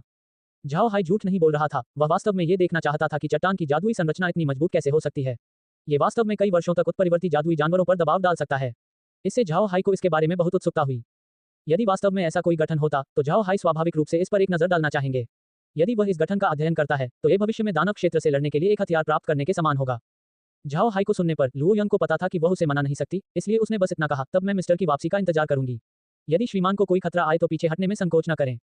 झाओ हाय ने मंद मुस्कुराते हुए कहा, ठीक है, जनरल राहत महसूस कर सकते हैं। ठीक है, मेरे पास महामहिम से पूछने का मामला है और मुझे जनरल की मदद की आवश्यकता हो सकती है। लुओ यंग ने घूर कर देखा, वह उत्सुक थी कि झाओ हाय किस में मदद चाहता है। श्रीमान को क्या चाहिए? मैं तुरंत महामहिम को संदेश भेजूंगा। झाओ हाय ने सिर हिलाया और कहा, मैं महामहिम से पूछना चाहता हूं कि क्या मेरे लिए आपके मरमेड कबीले की जल शोधन तकनीक सीखना संभव था। निश्चिंत रहें, मैं निश्चित रूप से इसे अन्य लोगों तक नहीं फैलाऊंगा। जब लुओ यंग ने झाओ हाय को सुना तो उसने घूर कर देखा, फिर उसने मुस्कुराते हुए कहा, मिस्टर, मुझे लगता है कि आप कुछ गलत समझ रहे हैं। मेरे जलपरी कबीले की जल शोधन तकनीक कोई रहस्य नहीं है। इस तकनीक का उपयोग केवल कुछ ही लोगों द्वारा किया जाता है। इसका कारण यह है कि इसकी आवश्यकताएं बहुत अधिक हैं। पानी को नियंत्रित करने में व्यक्ति के प्रतिभाशाली होने के अलावा तकनीक के लिए इस्तेमाल किया जाने वाला पानी भी विशेष होना चाहिए। इस तकनीक को सफल होने के लिए उच्च गुणवत्ता वाले पानी की आवश्यकता होगी। हमारे मरमेड कबीले की अपनी जन्मजात तकनीक है जो पानी को शुद्ध कर सकती है, जिससे ये सुनिश्चित होता है कि पानी यथासंभव उच्च गुणवत्ता वाला है। इस कारण केवल हमारी जाति ही इस जलशोधन तकनीक का प्रयोग कर सकी। यदि अन्य लोगों के पास पानी को शुद्ध करने के साधन नहीं है तो उनके लिए इस तकनीक का उपयोग करना असंभव होगा। लुओ यंग को सुनते समय झाओ हाय शांत था, लेकिन वास्तव में अंदर से बहुत उत्साहित था। लुओ यंग ने कहा कि जल शुद्धिकरण विधियों की कमी के कारण अन्य लोग शोधन की इस विधि का उपयोग करने में सक्षम नहीं थे। हालांकि झाओ हाई के लिए यह कोई समस्या नहीं थी। किसी को यह नहीं भूलना चाहिए कि झाओ हाई के पास बबल है, जो असंख्य जल का स्रोत है। बबल जल शोधन के लिए सहायक के रूप में उपयोग किए जाने के लिए काफी योग्य था।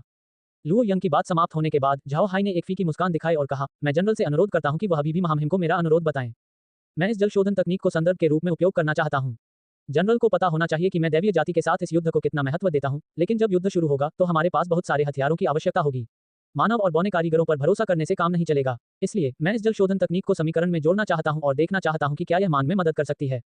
जब उसने झाओ हाई को सुना, लुओ यंग ने तुरंत सिर हिलाया और कहा, श्रीमान निश्चिंत हो सकते हैं, मैं निश्चित रूप से इस मामले की जिम्मेदारी लूंगा। हमारी जल शोधन तकनीक कोई रहस्य नहीं है, इसके लिए बस उचित तैयारी की आवश्यकता है। हालांकि मैं आपको आश्वस्त कर सकता हूं कि इस विधि की अपनी शानदार विधियां हैं। श्रीमान, आप पहले अपने मामले संभाल सकते हैं। जब तुम वापस आओगे तो मेरे पास तुम्हें देने के लिए जल शोधन तकनीक होगी। झाओ हाई ने मुस्कुराते हुए कहा, ठीक है, फिर मुझे जनरल को परेशान करना होगा। अब मैं सोल सकिंग रीफ की ओर जाऊंगा, अलविदा। लुओ यंग खड़े हुए और झाओ हाई को सलामी दी। मैं मिस्टर के अच्छे भाग्य की कामना करता हूं। झाओ हाई ने इशारा किया और फिर जाने के लिए मुड़ने से पहले मंद मंद मुस्कुराया। ब्लेड स्केल वेल पर लौटने के बाद झाओ हाई हंसने के अलावा कुछ नहीं कर सका। लौरा ने झाओ हाई की ओर देखा और मुस्कुराई, भाई हाई, मुझे उम्मीद नहीं थी कि मरमेड कबीले की जल शोधन तकनीक प्राप्त करना इतना आसान होगा। झाओ हाई ने मंद मंद मुस्कुराते हुए कहा, जलपरियां अन्य मछुआरों की परवाह करती हैं, लेकिन चूंकि किसी अन्य जाति के पास पानी को शुद्ध करने की क्षमता नहीं थी, इसलिए वे इस तकनीक को अपनाने में सक्षम नहीं थे। यदि वे इस विधि का प्रसार भी कर दें तो भी कोई इसका उपयोग नहीं कर पाएगा। लेकिन हमारे पास बबल है, हालांकि जब भी मैं उसे देखता हूं तो मुझे गुस्सा आता है। कम से कम हमें उसके लिए एक उपयोग मिल गया था। जब लौरा ने झाओ हाई को सुना तो वह मुस्कुराने के अलावा कुछ नहीं कर सकी। बबल वास्तव में एक दिलचस्प चीज थी, वह काफी साहसी था और महिलाओं के साथ घुलना मिलना उसे पसंद था। बबल को देखकर झाओ हाई को असुविधा महसूस होती है। हालांकि लौरा और अन्य लोगों को इसकी परवाह नहीं थी। उनकी नजर में बबल एक छोटे पालतू जानवर की तरह था जो थोड़ा होशियार था। बबल भी ऐसा ही रहा है, इसलिए उसे बदलना नामुमकिन था। इससे भी महत्वपूर्ण बात यह है कि बबल झाओ हाई को ईर्ष्यालु बनाता है। सच कहूं तो लौरा और अन्य लोगों को झाओ हाई को बबल से ईर्ष्या करते हुए देखना अच्छा लगा। ऐसा इसलिए था क्योंकि इसका मतलब यह था कि झाओ हाई ने वास्तव में उन्हें संजोकर रखा था। लिजी ने भी हंसते हुए कहा, बिग ब्रदर है, क्या आपको लगता है कि यह जल शोधन तकनीक कुछ उपयोगी होगी? झाओ हाई ने मुस्कुराते हुए कहा, हमारी वर्तमान तकनीकों के साथ ये जल शोधन तकनीक उपयोगी होनी चाहिए। इसके अतिरिक्त पिता शायद इस पर शोध करना चाहेंगे। जब हमें तकनीक मिल जाएगी तो शायद उसे सुधार करने के लिए कुछ रास्ते मिल जाएंगे। लिजी को स्वाभाविक रूप से पता था कि झाओ हाई का मतलब करेन था। वह आदमी शोध करने में पागल था, इसलिए लिजी भ्रमित नहीं हुई और सिर्फ सिर हिलाया। तब झाओ हाई ने कहा, मैं उस चीज की तलाश के लिए सोल सकिंग रीफ की ओर जाना चाहता हूं जिसने शैतान खाई के अंदर की चीजों को दबा दिया। अगर हम इसके बारे में पता लगा सकें तो ये दानव क्षेत्र के खिलाफ हमारी लड़ाई में उपयोगी साबित हो सकता है। लौरा ने सिर हिलाया और कहा, सोल सकिंग रीफ वास्तव में दुर्जय है। ये खाई से काफी दूरी पर है, लेकिन यह अभी भी दानव क्षेत्र की आभा को महसूस कर सकता है और उसे दबा सकता है। साथ ही इसने खाई के उत्परिवर्ती जानवरों को भी कैद कर लिया। मेगन ने अपनी भौहें सिकोड़ते हुए कहा, लेकिन मैंने इस दुनिया में ऐसी किसी संरचना के बारे में नहीं सुना है। बड़े भाई हाई, आपको लुओ यंग से पूछना चाहिए और देखना चाहिए कि क्या ये गठन कुछ ऐसा था जिसे उन्होंने स्थापित किया था। झाओ हाई ने अपना सिर हिलाया और कहा, पूछने की कोई जरूरत नहीं है, ये निश्चित रूप से वे नहीं थे। अन्यथा लुओ यंग ने हमें इसके बारे में पहले ही बता दिया होता जब मैंने उसे उस जगह की जांच करने के अपने इरादे के बारे में बताया था। इसी वजह से मुझे ये जानने की जिज्ञासा हुई कि इस संरचना को स्थापित करने की क्षमता किसके पास थी या शायद ये चट्टान अस्तित्व में क्यों आई। मेगन ने सिर हिलाया, यदि जलपरी ने वास्तव में चट्टान स्थापित की है तो उन्हें पहले ही अन्य मछुआरों को सूचित कर देना चाहिए था। दो स्थान ऐसे थे जिन्हें मछुआरे समझ नहीं सके। उनमें से एक ने झाओ हाई को एक God rank magic beast code दिया जिसने स्पेस को 60 के स्तर तक उन्नत किया। झाओ हाई को पृष्ठभूमि के लिए 10 और स्लॉट दिए और उसे ऐसे पौधे दिए जो गॉड रैंक बन सकते हैं। ये बहुत बड़ी फसल थी। जहां तक दूसरी जगह की बात है तो उन्होंने अभी तक इसकी जांच नहीं की है। वह जगह रहस्य से भरी थी और झाओ हाई वहां से जल्दबाजी में निकलना नहीं चाहता था। इसलिए झाओ हाई ने एक ब्रेक लेने और अपने लिए एक अच्छी स्थिति बनाए रखने का फैसला किया। झाओ हाई और अन्य लोग अंतरिक्ष में लौट आए और पर्याप्त आराम करने से पहले गर्म स्नान किया। इसके बाद वे तुरंत ब्लेड स्केल वेल पर सवार होकर सोल सकिंग रीफ की ओर चल पड़े। झाओ हाई ने अभी तक ग्रीन और अन्य को स्पेस के अपग्रेड के बारे में नहीं बताया था। हालांकि अंतरिक्ष ने कुछ मैसेंजर मछलियां पाली थी, लेकिन उनकी संख्या बहुत बड़ी नहीं थी। इसलिए झाओ हाई ग्रीन और अन्य लोगों को सब कुछ बताने के साथ साथ उन्हें कुछ मैसेंजर मछली सौंपने से पहले तब तक इंतजार करना चाहता था जब तक कि फिशमैन जाति के सभी मामले निपट नहीं जाते। किसी भी मामले में वे पहले संवादहीन हो गए थे और यह कोई बड़ी बात नहीं थी। झाओ हाई और अन्य लोग अंतरिक्ष में बैठे रहे जबकि blade scale well sole sucking reef की ओर तैर गई। वे ये जानने को उत्सुक थे कि उस स्थान के अंदर क्या है। ब्लेड स्केल वेल को चट्टान में प्रवेश करने में ज्यादा समय नहीं लगा। इसके अंदर का हिस्सा खूबसूरत था, हर जगह अजीब अजीब आकृतियां थीं जो किसी की भी नजर अपनी ओर आकर्षित कर लेती थीं। अंदर एक पूरी तरह से अलग दुनिया की तरह था, बाहर की दुनिया से पूरी तरह अलग। कोई व्यक्ति मूंगों पर महाद्वीप के कुछ जानवरों की आकृतियां भी देख सकता है। झाओ हाई और अन्य लोग यहां आने के अपने प्रारंभिक उद्देश्य के बारे में भूल गए क्योंकि वे सुंदर दृश्यों को देख रहे थे। चट्टान बहुत सुंदर थी। चट्टान के अलावा अंदर बहुत सारे पौधे और छोटी मछलियां भी थीं। इन मछलियों के शरीर पर आकर्षक पैटर्न थे जो इसे महिलाओं के लिए बेहद मनमोहक बनाते थे। लौरा और अन्य लोग झाओ हाई को इनमें से कुछ मछलियां पकड़ने के लिए प्रेरित कर रहे थे। स्वाभाविक रूप से झाओ हाई ने मना नहीं किया, उसने कुछ मछलियां पकड़ी और उन्हें अंतरिक्ष में रख दिया। लौरा और अन्य लोगों के पास एक कांच का टैंक था और उन्होंने इसे समुद्री पानी से भर दिया। फिर झाओ हाई ने छोटी मछलियों को उनके देखने के लिए कांच के टैंक पर रख दिया। लौरा और बाकी लोग बड़े ही आकर्षक अंदाज में तैरते हुए मछलियों को देख रहे थे। इससे झाओ हाई को मुस्कुराने पर मजबूर होना पड़ा। झाओ हाई ने अपना ध्यान वापस मॉनिटर पर लगाया, वह देखना चाहता था कि वे कहां हैं, लेकिन इससे वह चौंक गया। जब लौरा और अन्य लोगों ने झाओ हाई को सुना तो उन्होंने तुरंत अपना ध्यान स्क्रीन की ओर लगाया। लॉरा ने कहा, भाई है, क्या गलत है? झाओ हाई ने कुछ नहीं बोला क्योंकि उसने स्क्रीन के एक कोने की ओर इशारा किया। झाओ हाई ने छवि को बड़ा किया और लॉरा और अन्य को दिखाया कि क्या गलत था। स्क्रीन पर झाओ हाई के समूह को एक छोटे लाल रंग द्वारा दर्शाया गया था जबकि अन्य मछलियां हरे बिंदुओं द्वारा दर्शाई गई थी। जिस बात ने झाओ हाई को आश्चर्यचकित कर दिया वह थी उनके लाल बिंदु की हरकत। लाल बिंदु इस वृत्ताकार पथ से विचलित हुए बिना एक क्षेत्र के चारों ओर चक्कर लगा रहा था। ऐसा लग रहा था मानो वह किसी चीज से फंस गया हो। इसने झाओ हाई को आश्चर्यचकित कर दिया। किसी को यह नहीं भूलना चाहिए कि ब्लेड स्केल वेल एक मरे नहीं है, इसलिए ये धारणा के लिए अपनी आंखों पर निर्भर नहीं थी। हालांकि यह अभी भी फंसा हुआ था। ऐसा लगता है जैसे ये सोल सकिंग रीफ अपनी प्रतिष्ठा के अनुरूप जी रहा है। लॉरा और अन्य लोगों ने भी देखा कि क्या हो रहा था।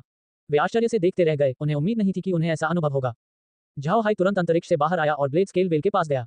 वह शरीर के अंदर बैठे और महसूस किया कि सब कुछ सामान्य चल रहा है। ऐसा लगता है कि वेल आगे जा रही है और दृश्य लगातार बदल रहा था। उसने जो देखा उसमें उसे कोई डुप्लीकेट नहीं दिख रहा था। लॉरा और अन्य लोग भी झाओ हाई के साथ बाहर गए। जब उन्होंने स्थिति देखी तो वे चौंक गए। लॉरा ने झाओ हाई की ओर अपना सिर घुमाया और कहा, भाई हाई, ये सब क्या है? झाओ हाई ने अपना सिर हिलाया और कहा, मुझे भी नहीं पता, लेकिन मुझे यकीन है कि यह उस जादुई गठन से संबंधित है। इसके बारे में ज्यादा सोचने की जरूरत नहीं है, हमें आगे बढ़ना है। तब झाओ हाई को बाहरी दृश्यों से कोई आपत्ति नहीं थी क्योंकि उन्होंने ब्लेड स्केल वेल को एक सीधी रेखा में जाने का निर्देश दिया। जब वेल ने अंततः अपना चक्रपथ छोड़ दिया, झाओ हाई ने लॉरा की ओर रुख किया और कहा, क्या दृश्य बदल गए? लॉरा ने अपना सिर हिलाया और कहा, नहीं, ऐसा लगा जैसे वेल ने एक छोटा सा मोड़ ले लिया हो। बाकी सब कुछ नहीं बदला। झाओ हाई ने सिर हिलाया। अब उसे समझ आया कि यह गठन कितना दुर्जय था। ये वास्तव में न केवल लोगों को बल्कि मरे हुए लोगों को भी मोहित कर सकता है। अन्यथा ब्लेड स्केल वेल को धोखा नहीं दिया जाता। हालांकि इसने झाओ हाई को और भी अधिक उत्सुक बना दिया था। अब उसे विश्वास हो गया कि इस स्थान पर उसे जो प्राप्त होगा वह बहुत सरल नहीं होगा। झाओ हाई ने वेल को सीधी रेखा में जाने का निर्देश देना जारी रखा। वेल अपने वृत्ताकार पथ से बाहर निकलने के थोड़ी देर बाद फिर से वृत्तों में घूमने लगती है, जो फिर झाओ हाई को अपना मार्ग बदलने के लिए प्रेरित करती है। सौभाग्य से झाओ हाई के पास मॉनिटर था, अन्यथा वह इस चट्टान के अंदर फंस जाता। 9 जालों को पार करने के बाद वेल ने अंततः एक बार फिर घेरे में आए बिना अपनी सीधी दिशा बनाए रखी। हालांकि झाओ हाई वास्तव में चिंता महसूस कर सकता है। उसे लगा कि जिस चीज की वह तलाश कर रहा था वह पहले से ही काफी करीब थी। लॉरा और अन्य लोग भी उत्सुकता से मॉनिटर को देख रहे थे। स्क्रीन अब खाई में पहले की तुलना में बड़ी हो गई थी। वहां पर मॉनिटर केवल लगभग 100 मीटर दूर तक ही देख सकता है। ऐसा लगता है जैसे इसकी क्षमता को ईश्वर रैंक वाले कोड द्वारा दबा दिया गया था। इस समय स्थिति बहुत अलग थी, लेकिन कुछ भी बेहतर नहीं थी। यह अभी भी लगभग 200 मीटर सामने ही प्रदर्शित कर सकता है। हालांकि ये झाओ हाई को खुश करने में भी कामयाब रहा। आखिरकार जब मॉनिटर को दबा दिया गया था तो वे एक गॉड रैंकिंग कोर हासिल करने में कामयाब रहे, जिससे इस प्रक्रिया में स्पेस लेवल ऊपर हो गया। हालांकि दमन कमजोर था, केवल लगभग 200 मीटर, फिर भी अंदर की चीज को अंतरिक्ष के स्तर को ऊपर उठाने के लिए आवश्यक मात्रा को धक्का देने में कामयाब होना चाहिए। वहीं झाओ हाई भी सावधान हो गए। कयर की उपस्थिति के कारण पिछली बार उन पर कोई हमला नहीं हुआ था।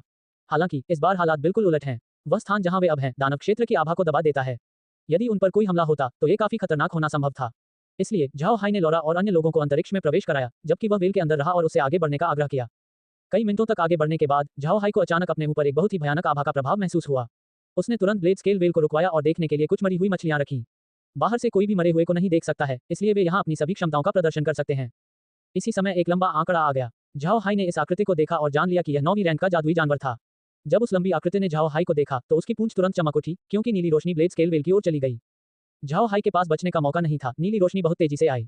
जब उसने रोशनी देखी तो वह पहले ही ब्लेड स्केल वेल से टकरा चुकी थी। वेल को झटका महसूस हुआ, लेकिन कोई और नुकसान नहीं हुआ। झाओ हाई ने लंबी आकृति की पहचान 9वीं रैंक की इलेक्ट्रिक ईल के रूप में की। इससे बहुत जोरदार झटका लगा। हालांकि बिजली के हमले मरे हुए लोगों के खिलाफ पूरी तरह से अप्रभावी थे। इलेक्ट्रिक ईल की बिजली अन्य जादुई जानवरों के लिए एक समस्या हो सकती है, लेकिन मरे हुए जानवर अलग थे। मरे हुए को पंगु नहीं बनाया जा सकता, जिससे इलेक्ट्रिक ईल की क्षमताएं लगभग बेकार हो जाती हैं। झाओ हाई ने अपना हाथ लहराया क्योंकि उसके मरे हुए लोग इलेक्ट्रिक ईल की ओर बढ़े।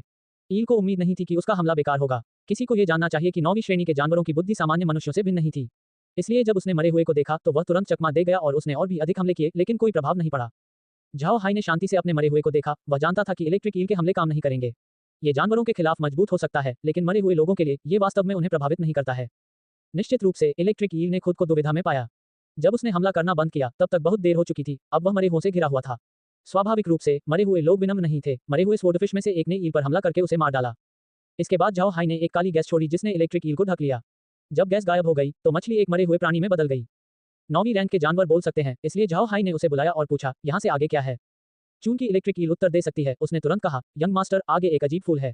चूंकि मैं छोटा था, मुझे वह फूल हमेशा आरामदायक लगता था, इसलिए मैं हर समय उसके पास रहता था।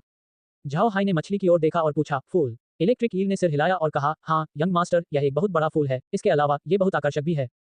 झाओ हाई ने तुरंत जवाब दिया, चलो मुझे इसे देखने दो। फिर मछली ने अनुपालन किया और झाओ हाई को उसी फूल की ओर ले गई जिसका उसने वर्णन किया था। फूल को देखकर झाओ हाई चौंके बिना नहीं रह सका। ये वह फूल नहीं था जो उसने समुद्र में देखा था। ये कमल का फूल था। कमल बहुत बड़ा था। उसकी नीली पंखुड़ियां 9 परतों में व्यवस्थित थीं। वह बहुत ही सुंदर था। सबसे महत्वपूर्ण बात यह है कि कमल का मध्य भाग वास्तव में बीज का आधार नहीं था। अंदर एक और कमल का फूल था। ऐसा लग रहा था जैसे 9वीं रैंक की कमल की कली हो। झाओ हाई ने इस फूल को घूर कर देखा, उसे उम्मीद नहीं थी कि यह चीज इस जगह पर दिखाई देगी। कमल आमतौर पर समुद्र में नहीं पाए जाते, इसके लिए यहाँ होना बेहद अजीब था।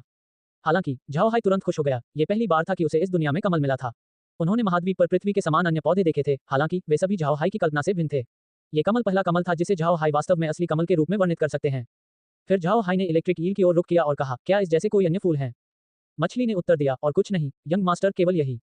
झाओ हाई ने सिर हिलाया, फिर वह तुरंत कमल के पास गया और मॉनिटर से इसकी जांच कराई। वह कमल के नीचे का भाग देखना चाहता था।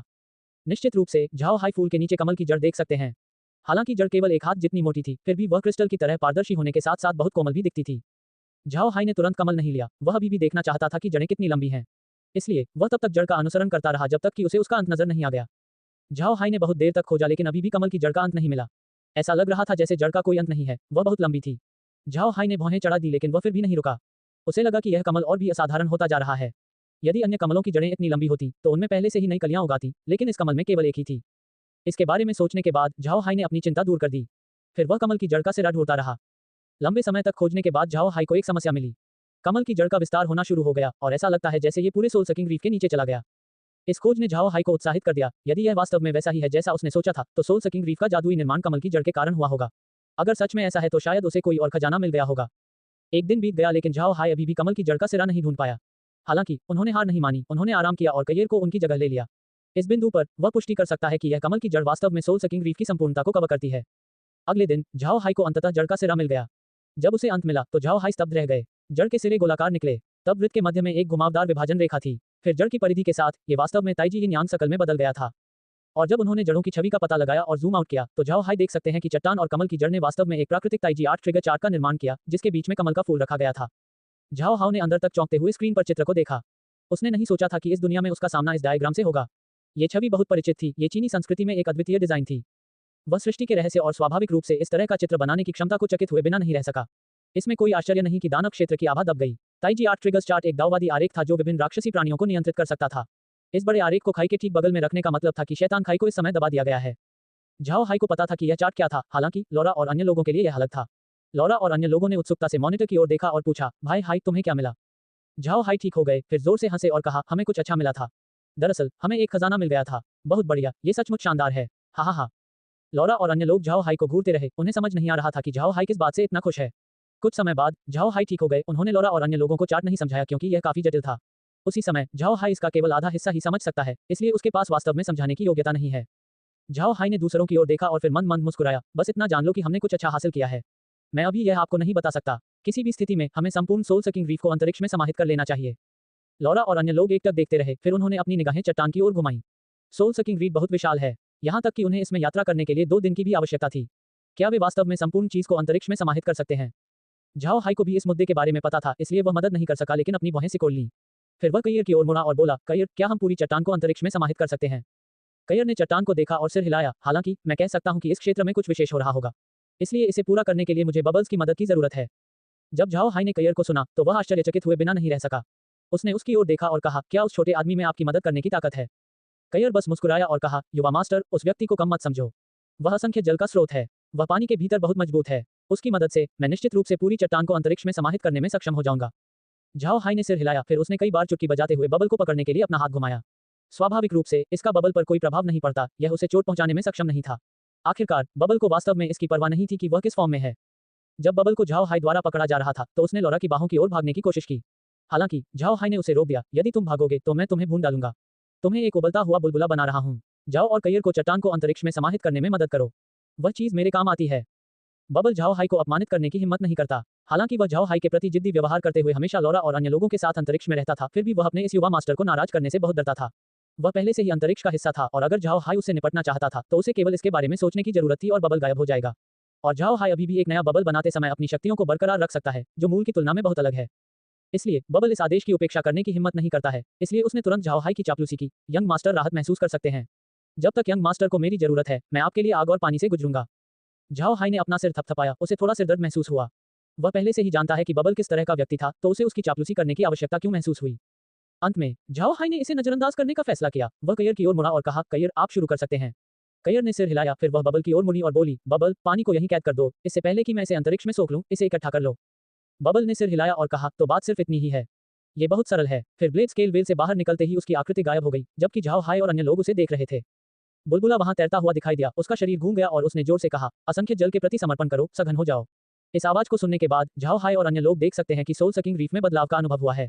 ऐसा लगता है कि पूरी चट्टान में पानी अचानक जम गया है। इसके चारों ओर का पानी अंदर की मछलियों के साथ साथ स्थिर हो गया। हर चीज ऐसी दिखती है जैसे उसे बर्फ में सील कर दिया गया हो। हालांकि ठोस पानी बर्फ में नहीं बदला। झाओ हाई ने बबल का ये पक्ष पहले कभी नहीं देखा है। ये लड़का हमेशा लौरा की तरह चंचल दिखता था और बाकी लोग उसके साथ एक पालतू जानवर या शरारती बच्चे की तरह खेलते थे। झाओ हाई कल्पना नहीं कर सकते थे कि यह बूंद इतनी मजबूत होगी। ये देखकर कि बबल ने डिलीवरी कर दी है, कयर ने तुरंत कहा, अवशोषित। तभी एक स्थानिक दरार प्रकट हुई और उसने बड़ी जेब की तरह पूरी चट्टान को ढक लिया। चट्टान को समुद्र से सीधे अंतरिक्ष में ले जाया गया, यहाँ तक कि समुद्र के 10 मीटर नीचे की चट्टानें भी शामिल थीं। ये देखकर झाओ हाई तुरंत कयर की ओर मुड़े और कहा, कयर इसे अंतरिक्ष के समुद्र में मत डालो। विला के नजदीक एक दूरस्थ जगह की तलाश करें, एक जगह तैयार करें और उसे वहां रखें। कयर ने सिर हिलाया, फिर विला के ठीक करीब एक बड़ा तालाब दिखाई दिया जहां चट्टान रखी गई थी। कयर ने समुद्री पानी को बड़े तालाब की ओर निर्देशित किया, फिर उसने किनारे पर एक छोटा सा छेद किया, जिससे ये सुनिश्चित हो गया कि पानी बह रहा है। तालाब सोल सकिंग रीफ के अंतरिक्ष में समा जाने के बाद एक संकेत सुनाई दिया, अंदर का खजाना मिल गया। ताओबाद में सर्वोच्च अच्छाई के अनुसार चलना, स्वर्ग और पृथ्वी के नियमों का पता चला। अंतरिक्ष स्तर ऊपर, अंतरिक्ष अब स्तर 65 है। मेजबान आधिकारिक तौर पर गॉड रैंक प्राप्त करता है। अब स्वर्ग और पृथ्वी की ऊर्जा का उपयोग कर सकते हैं। ये बहुत अच्छा स्तर था। मेजबान के आगे के प्रयास की आशा है। झाओ हाई ने खुशी से झूमने से पहले घूर कर देखा। उन्होंने यह नहीं सोचा था कि कमल को वास्तव में अंतरिक्ष द्वारा एक जन्मजात खजाना माना गया था। ये वास्तव में एक खजाना था जो प्राकृतिक रूप से उत्पन्न हुआ था, जिसमें स्वर्ग और पृथ्वी के नियम भी शामिल थे। ये फसल सचमुच बहुत अच्छी थी। इसके अलावा झाओ हाई महसूस कर सकते हैं कि अंतरिक्ष में ईश्वर रैंक का वर्गीकरण बाहर से अलग था। ऐसा लगता है जैसे अंतरिक्ष के लिए गॉड रैंक बाहरी दुनिया के गॉड रैंक से कहीं अधिक मजबूत था। लेकिन झाओ हाई ने इस स्तर से ऊपर कुछ अलग देखा था। इसमें मरे हुए लोगों या जानवरों को अपग्रेड किए जाने के बारे में कुछ नहीं कहा गया। उनके सच्चे ईश्वर रैंक होने के अलावा और कुछ भी नहीं बदला है। झाओ हाई ने एक पल के लिए सोचा और शायद कारण का अनुमान लगाया। अतीत में चाहे वह ईश्वर का रक्त हो या ईश्वर रैंक कोर, वे सभी ऊर्जा पर आधारित थे, इसलिए ये हर चीज को बेहतर बनाने का प्रबंधन कर सकता है। दूसरी ओर सोल सकिंग रीफ एक खजाना था जो स्वर्ग और पृथ्वी के नियमों पर आधारित था। इस कानून के लिए लोगों को इसे समझने की आवश्यकता है, इसलिए अंतरिक्ष जानवरों और मरे हुओं को उन्नत नहीं कर सका। इस बिंदु पर सोचने के बाद झाओ हाई हंसने के अलावा कुछ नहीं कर सके। इस बार उसे सचमुच खजाना मिल गया। इसके अलावा इस खजाने को अभी भी उन्नत किया जा सकता है। हालांकि झाओ हाई को पता नहीं था कि इस खजाने को कैसे बेहतर बनाया जाए, फिर भी वह भविष्य में इस पर शोध करने के लिए कुछ समय पा सकते हैं। झाओ हाई के इस बड़े कदम के साथ लुओ यंग और अन्य लोगों को इसके बारे में पता न चलना असंभव था। इस समय लुओ यंग झाओ हाई के ब्लेड स्केल वेल के ठीक पास आ गया था और उस गड्ढे को घूर रहा था जो झाओ हाई ने अभी बनाया था। इस बार उन्होंने अंततः झाओ हाई की ताकत देखी थी। उसके अलावा कोई भी संपूर्ण सोल सकिंग रीफ को पूरी तरह से गायब नहीं कर सकता है। झाओ हाई ने भी लुओ यंग को देखा, इसलिए उसने अपना सिर घुमाया और मुस्कुराया, जनरल, मैं क्षमा चाहता हूं, मैंने अभी देखा कि यहाँ प्राकृतिक रूप से एक जादुई संरचना बनी हुई थी। ये बहुत खतरनाक है, इसलिए मैंने इसे लेने का मौका लिया। लुओ यंग ठीक हो गई, फिर उसने झाओ हाई की ओर देखा और उसके चेहरे पर खुशी के भाव देखे। हालांकि वह नहीं जानती थी कि अभी क्या हुआ, उसे यकीन था कि झाओ हाई को कुछ अच्छा मिला है। जहां तक झाओ हाई के लाभ की बात है, लुओ यंग का इसके बारे में पूछने का कोई इरादा नहीं था। जहां तक वह जानती है, यह उसके लिए वस्तुतः बेकार था। भले ही यह सबसे बड़ा खजाना था, फिशमैन रेस इतने वर्षों के बाद भी इसे समझने में कामयाब नहीं हुई है। अगर झाओ हाई इसे प्राप्त कर लेता है तो यह अच्छा था। इसके अलावा उसे फिशमैन रेस के खतरे को भी मिटाने का मौका मिला। लुओ यंग ने सलामी देते हुए कहा, मैं मिस्टर को बधाई देता हूं और इस छिपे हुए खतरे को मिटाने के लिए हमारी फिशमैन रेस की ओर से आभार भी व्यक्त करना चाहता हूं। जब झाओ हाई ने लुओ यंग को सुना तो वह एक पल के लिए घूरता रहा और फिर मुस्कुराकर बोला, जनरल बहुत विनम्र हैं। इस समय झाओ हाई अंदर से लुओ यंग के लिए थम्स अप खींच रहा था। वह वास्तव में जनरल बनने के योग्य थी। वह वास्तव में देख सकती है कि केवल अवलोकन से ही उसे एक खजाना प्राप्त हुआ था। ये देखकर कि झाओ हाई ने इनकार नहीं किया, लुओ यंग खुश हो गई। इसका मतलब यह है कि झाओ हाई एक ईमानदार व्यक्ति थे। तो वह मुस्कुराई और बोली, मिस्टर, कृपया मेरे साथ आइए, मैं तुम्हें जल शोधन तकनीक दूंगा। झाओ हाई ने सिर हिलाया और कहा, ठीक है, फिर मैं जनरल के ठीक पीछे रहूंगा। फिर उसने ब्लेड स्केल वेल को एजो ड्रैगन स्नैक की ओर जाने का आदेश दिया। घोंगे के अंदर पहुंचने और बैठने पर झाओ हाई मुस्कुराए और फिर कहा, मैं जनरल को चिंतित नहीं करना चाहता। सोल सकिंग रीफ वास्तव में एक प्राकृतिक रूप से बनी जादुई संरचना है। मुझे नहीं पता कि इस संरचना का उपयोग कैसे करना है, इसलिए मैंने इसका अध्ययन करने के लिए इसे वापस लेने की योजना बनाई। ठीक है, मैं पिछली बार जनरल को बताना भूल गया था। डेविल ट्रेंच में वास्तव में एक उच्च स्तरीय दानव क्षेत्र के जादुई जानवर का केंद्र है। डेविल ऑक्टोपस वास्तव में एक जानवर है जो उस कोर द्वारा प्रदूषित था। कोर को मेरे द्वारा पहले ही नष्ट कर दिया गया है, ऑक्टोपी को भी जब्त कर लिया गया है। भविष्य में कोई समस्या नहीं होगी, जनरल निश्चिंत रहें। लुओ यंग ने अपनी बाहें सिकोड़ लीं और कहा, क्या शैतान खाई में वास्तव में एक दानव क्षेत्र का जादुई जानवर कोर है? क्या ये दानव क्षेत्र की साजिश है? झाओ हाई ने अपना सिर हिलाया और कहा, मुझे यकीन नहीं है। ये कोर दानव क्षेत्र में एक खजाना है, इसलिए किसी भी दानव को इसे यहाँ रखने के लिए तैयार नहीं होना चाहिए। हालांकि सावधान रहना भी अच्छा है। यदि भविष्य में कोई ऐसी बात हो जिसे आप हल न कर सके तो मुझे इसके बारे में बताने में संकोच न करें। मैं समाधान ढूंढने की पूरी कोशिश करूंगा। दैवीय जाति और दानव क्षेत्र के हमले से पहले हमें अपनी ताकत जुटानी होगी। हमें आने वाली दर्जनों लड़ाइयों के लिए तैयारी करते समय स्थिर रहना चाहिए। लुओ यंग ने सिर हिलाया, फिर उसने एक जानवर की खाल का स्क्रॉल निकाला और उसे झाओ हाई को सौंप दिया और कहा, श्रीमान, ये हमारी मरमेड रेस की जल शोधन तकनीक है। मुझे आशा है कि यह श्रीमान के लिए उपयोगी हो सकता है। क्या श्रीमान महाद्वीप की ओर जाने की तैयारी कर रहे हैं? महामहिम आपसे उसे देखने के लिए भी कहती हैं। झाओ हाई ने सिर हिलाया और कहा, जनरल निश्चिंत हो सकते हैं, मैं निश्चित रूप से महामहिम को देखूंगा। आखिरकार, मैं पहले ही वादा कर चुका हूँ। क्या जनरल हमारे साथ वापस नहीं जाएंगे? लुओ यंग ने अपना सिर हिलाया और कहा, मैं अब वापस जाने में असमर्थ हूँ। मुझे अभी भी बहुत कुछ करना है। मैं खाली समय नहीं निकाल पा रहा हूँ। झाओ हाई ने सिर हिलाया, ठीक है, फिर कलमर में द्वीप की ओर जाने से पहले हम यहाँ एक दिन आराम करेंगे। महामहिम को देखने के बाद मैं फिर महाद्वीप लौट जाऊंगा। लुओ यंग ने सिर हिलाया और कहा, तब मैं मिस्टर को अब और परेशान नहीं करूंगा। आप पिछले कुछ दिनों से कड़ी मेहनत कर रहे हैं। झाओ हाई ने सिर हिलाया, फिर जाने से पहले उसने लुओ यंग को सलामी दी। जब झाओ हाई अंतरिक्ष में लौटे तो उन्होंने तुरंत जानवर की खाल वाला स्क्रॉल खोला और उसे ध्यान से पढ़ा। वह वास्तव में इस जल शोधन तकनीक के बारे में उत्सुक थे। जल शोधन तकनीक न तो लंबी थी, न ही कठिन थी। इस विधि में दो बिंदु थे, एक था पानी की आवश्यकता। उपयोग किया जाने वाला पानी उच्च गुणवत्ता का होना आवश्यक है। गुणवत्ता जितनी अच्छी होगी, वस्तु का उत्पादन उतना ही बेहतर होगा। दूसरा बिंदु पानी के नियंत्रण के बारे में था। पानी की आवश्यकता के साथ साथ इस तकनीक के लिए आवश्यक नियंत्रण भी अधिक था। यहाँ तक कि अधिकांश जल तत्व जादू निर्माण के लिए भी पानी के इस जटिल नियंत्रण की आवश्यकता नहीं होती है। हालांकि झाओ हाई को इन दो बिंदुओं से निपटने में कोई समस्या नहीं थी। जहां तक उच्च गुणवत्ता वाले पानी की बात है तो उसके पास बबल है। वहीं पानी को नियंत्रित करने के लिए बबल के अलावा और कौन उपयुक्त था? इन दो विशेषताओं के अलावा इस जल शोधन तकनीक में एक और गुण भी था। ऐसा था कि यह धीमा था। अग्नि और जल शोधन तकनीकों की तुलना करने पर अग्नि शोधन तकनीकें बहुत तेज थीं। अग्नि शोधन तकनीक में धातुओं और अन्य सामग्रियों को हथौड़े से मारकर परिष्कृत करने के लिए आग का उपयोग किया जाता है और हथौड़े की मार के प्रत्येक दौर के साथ इन सामग्रियों से अशुद्धियां हटा दी जाती हैं। जल शोधन तकनीक में भी यही प्रक्रिया होती है, लेकिन इसमें आग के बजाय पानी का उपयोग किया जाता है। स्वाभाविक रूप से इस प्रक्रिया में पानी का नियंत्रण अत्यंत महत्वपूर्ण था। यदि किसी का नियंत्रण खराब था तो वे सामग्री के नष्ट होने का जोखिम उठाएंगे, जिससे इसका अब और उपयोग नहीं किया जा सकेगा। जल शोधन तकनीक अशुद्धियों को दूर कर सकती है, हालांकि ये वास्तव में सामग्री की संरचना को नहीं बदलती है, इसके बजाय ये वास्तव में इसे अधिक मजबूत और मजबूत बनाती है। जल शोधन तकनीक का एक लाभ जो अग्निशोधन तकनीक से भिन्न था, वह ये था कि पानी के उपयोग से आग के उपयोग की तुलना में अधिक प्रकार की सामग्रियों को परिष्कृत करना संभव हो जाता है। दरअसल इंसानों के पास भी एक तरह की जल शोधन तकनीक है। उदाहरण के लिए भाला शाफ्ट, इन शाफ्टों को उपयोग करने से पहले पानी में डुबाना आवश्यक था। बहुत सारे चरणों के बाद ये भाले का हिस्सा बनने के योग्य होंगे। अगर इसे देखा जाए तो ये बिल्कुल उस इस्तेमाल किए गए पानी को रिफाइन करने जैसा था। हालांकि ये तरीका अलग था। मछुआरों की जल शोधन तकनीक का उपयोग अशुद्धियों से छुटकारा पाने के लिए किया जाता था, जबकि मनुष्यों की जल शोधन तकनीक केवल उनके भाले की धार को अधिक मजबूत बनाने के लिए थी। दूसरी ओर मछुआरों ने अपने शोधन में मानव तकनीकों का भी उपयोग किया। अपनी शोधन तकनीकों का उपयोग करते समय वे नई और बेहतर वस्तुएं बनाने के लिए कई सामग्रियों को एक साथ शामिल करेंगे। जल शोधन स्क्रॉल को पढ़ने के बाद झाओ हाई ने आह भरी। ये जल शोधन तकनीक वास्तव में एक अनूठी तकनीक है। वास्तव में झाओ हाई का मानना था कि मनुष्य इसका उपयोग करने में सक्षम हो सकते हैं, लेकिन सफलता की संभावना कम होगी। पानी का शुद्धिकरण आसवन के माध्यम से किया जा सकता है, एकमात्र समस्या पानी का नियंत्रण होगी। लेकिन ये सब झाओ हाई के लिए कोई समस्या नहीं थी। जलपरियों ने इस जल शोधन तकनीक को इसलिए बनाया ताकि वे मानव निर्मित हथियारों पर भरोसा न करें। इसलिए इस तकनीक में उपयोग की जाने वाली अधिकांश सामग्रियां समुद्र में उत्पन्न हुई। और चूंकि झाओ हाई के पास अंतरिक्ष का महासागर था, इसलिए उसके पास तकनीक को निष्पादित करने के लिए उचित आवश्यकताएं थीं। लौरा ने झाओ हाई की ओर देखा और कहा, भाई हाई, आपको चिंतित होने की जरूरत नहीं है। दिव्य दौड़ जल्द ही नहीं आएगी। झाओ हाई कड़वाहट से मुस्कुराया। वह जानता था कि लौरा सिर्फ उसे आराम देने के लिए ऐसा कर रही थी। और वह चिंतित कैसे न हो, रेडियंट चर्च और ड्रैगन कबीले की चालें लगातार बढ़ती जा रही थीं। झाओ हाई ने माना कि दिव्य जाति के कदम का समय दूर नहीं था। इस बारे में सोचने के बाद झाओ हाई जोर से आहें भरने के अलावा और कुछ नहीं कर सका। फिर वह लौरा की ओर मुड़ा और बोला, चलो आराम करने से पहले टहलें। फिर हम कल मरमेड द्वीप जाएंगे। लौरा और अन्य लोगों ने झाओ हाई का अनुसरण करते हुए मना नहीं किया। अनजाने में समूह उस बड़े तालाब पर पहुंच गया जहां सोल सकिंग रीफ रखा गया था। झाओ हाई ने इसे अब सोल सकिंग रीफ नहीं कहा, इसके बजाय उसने इसका नाम बदलकर ताईजी तालाब रख दिया। झाओ हाई ने कमल के प्राकृतिक रूप से बने ताईजी आर्ट ट्रिगर चार्ट को देखा और शांत होने से खुद को रोक नहीं सके। कमल के फूल की ओर देखते ही उसने एक लंबी सांस छोड़ी। वह पृथ्वी पर बिताए अपने समय को याद करते हुए मुस्कुराए बिना नहीं रह सका। फिर अचानक झाओ हाई को याद आया कि जल शोधन तकनीक बहुत सारी सामग्रियों को परिष्कृत करने में सक्षम थी। मछुआरों ने ऐसे प्रयोग किए थे जिनमें उन्होंने जीवित पौधों और जानवरों को परिष्कृत किया। हालांकि इसमें सफलता की थोड़ी संभावना थी, लेकिन अगर यह सफल हुआ तो अच्छे परिणाम मिलेंगे। परिष्कृत पौधे और जानवर अपने अपरिष्कृत समकक्षों की तुलना में बहुत बेहतर हो जाएंगे। जब उसने इस बारे में सोचा तो झाओ हाई की आंखें चमकने से बच नहीं सकी। उसने तुरंत जोर से पुकारा, बुलबुला। तब बबल तेजी से उसकी ओर बढ़ता हुआ बोला, यंग मास्टर, आपने मुझे बुलाया।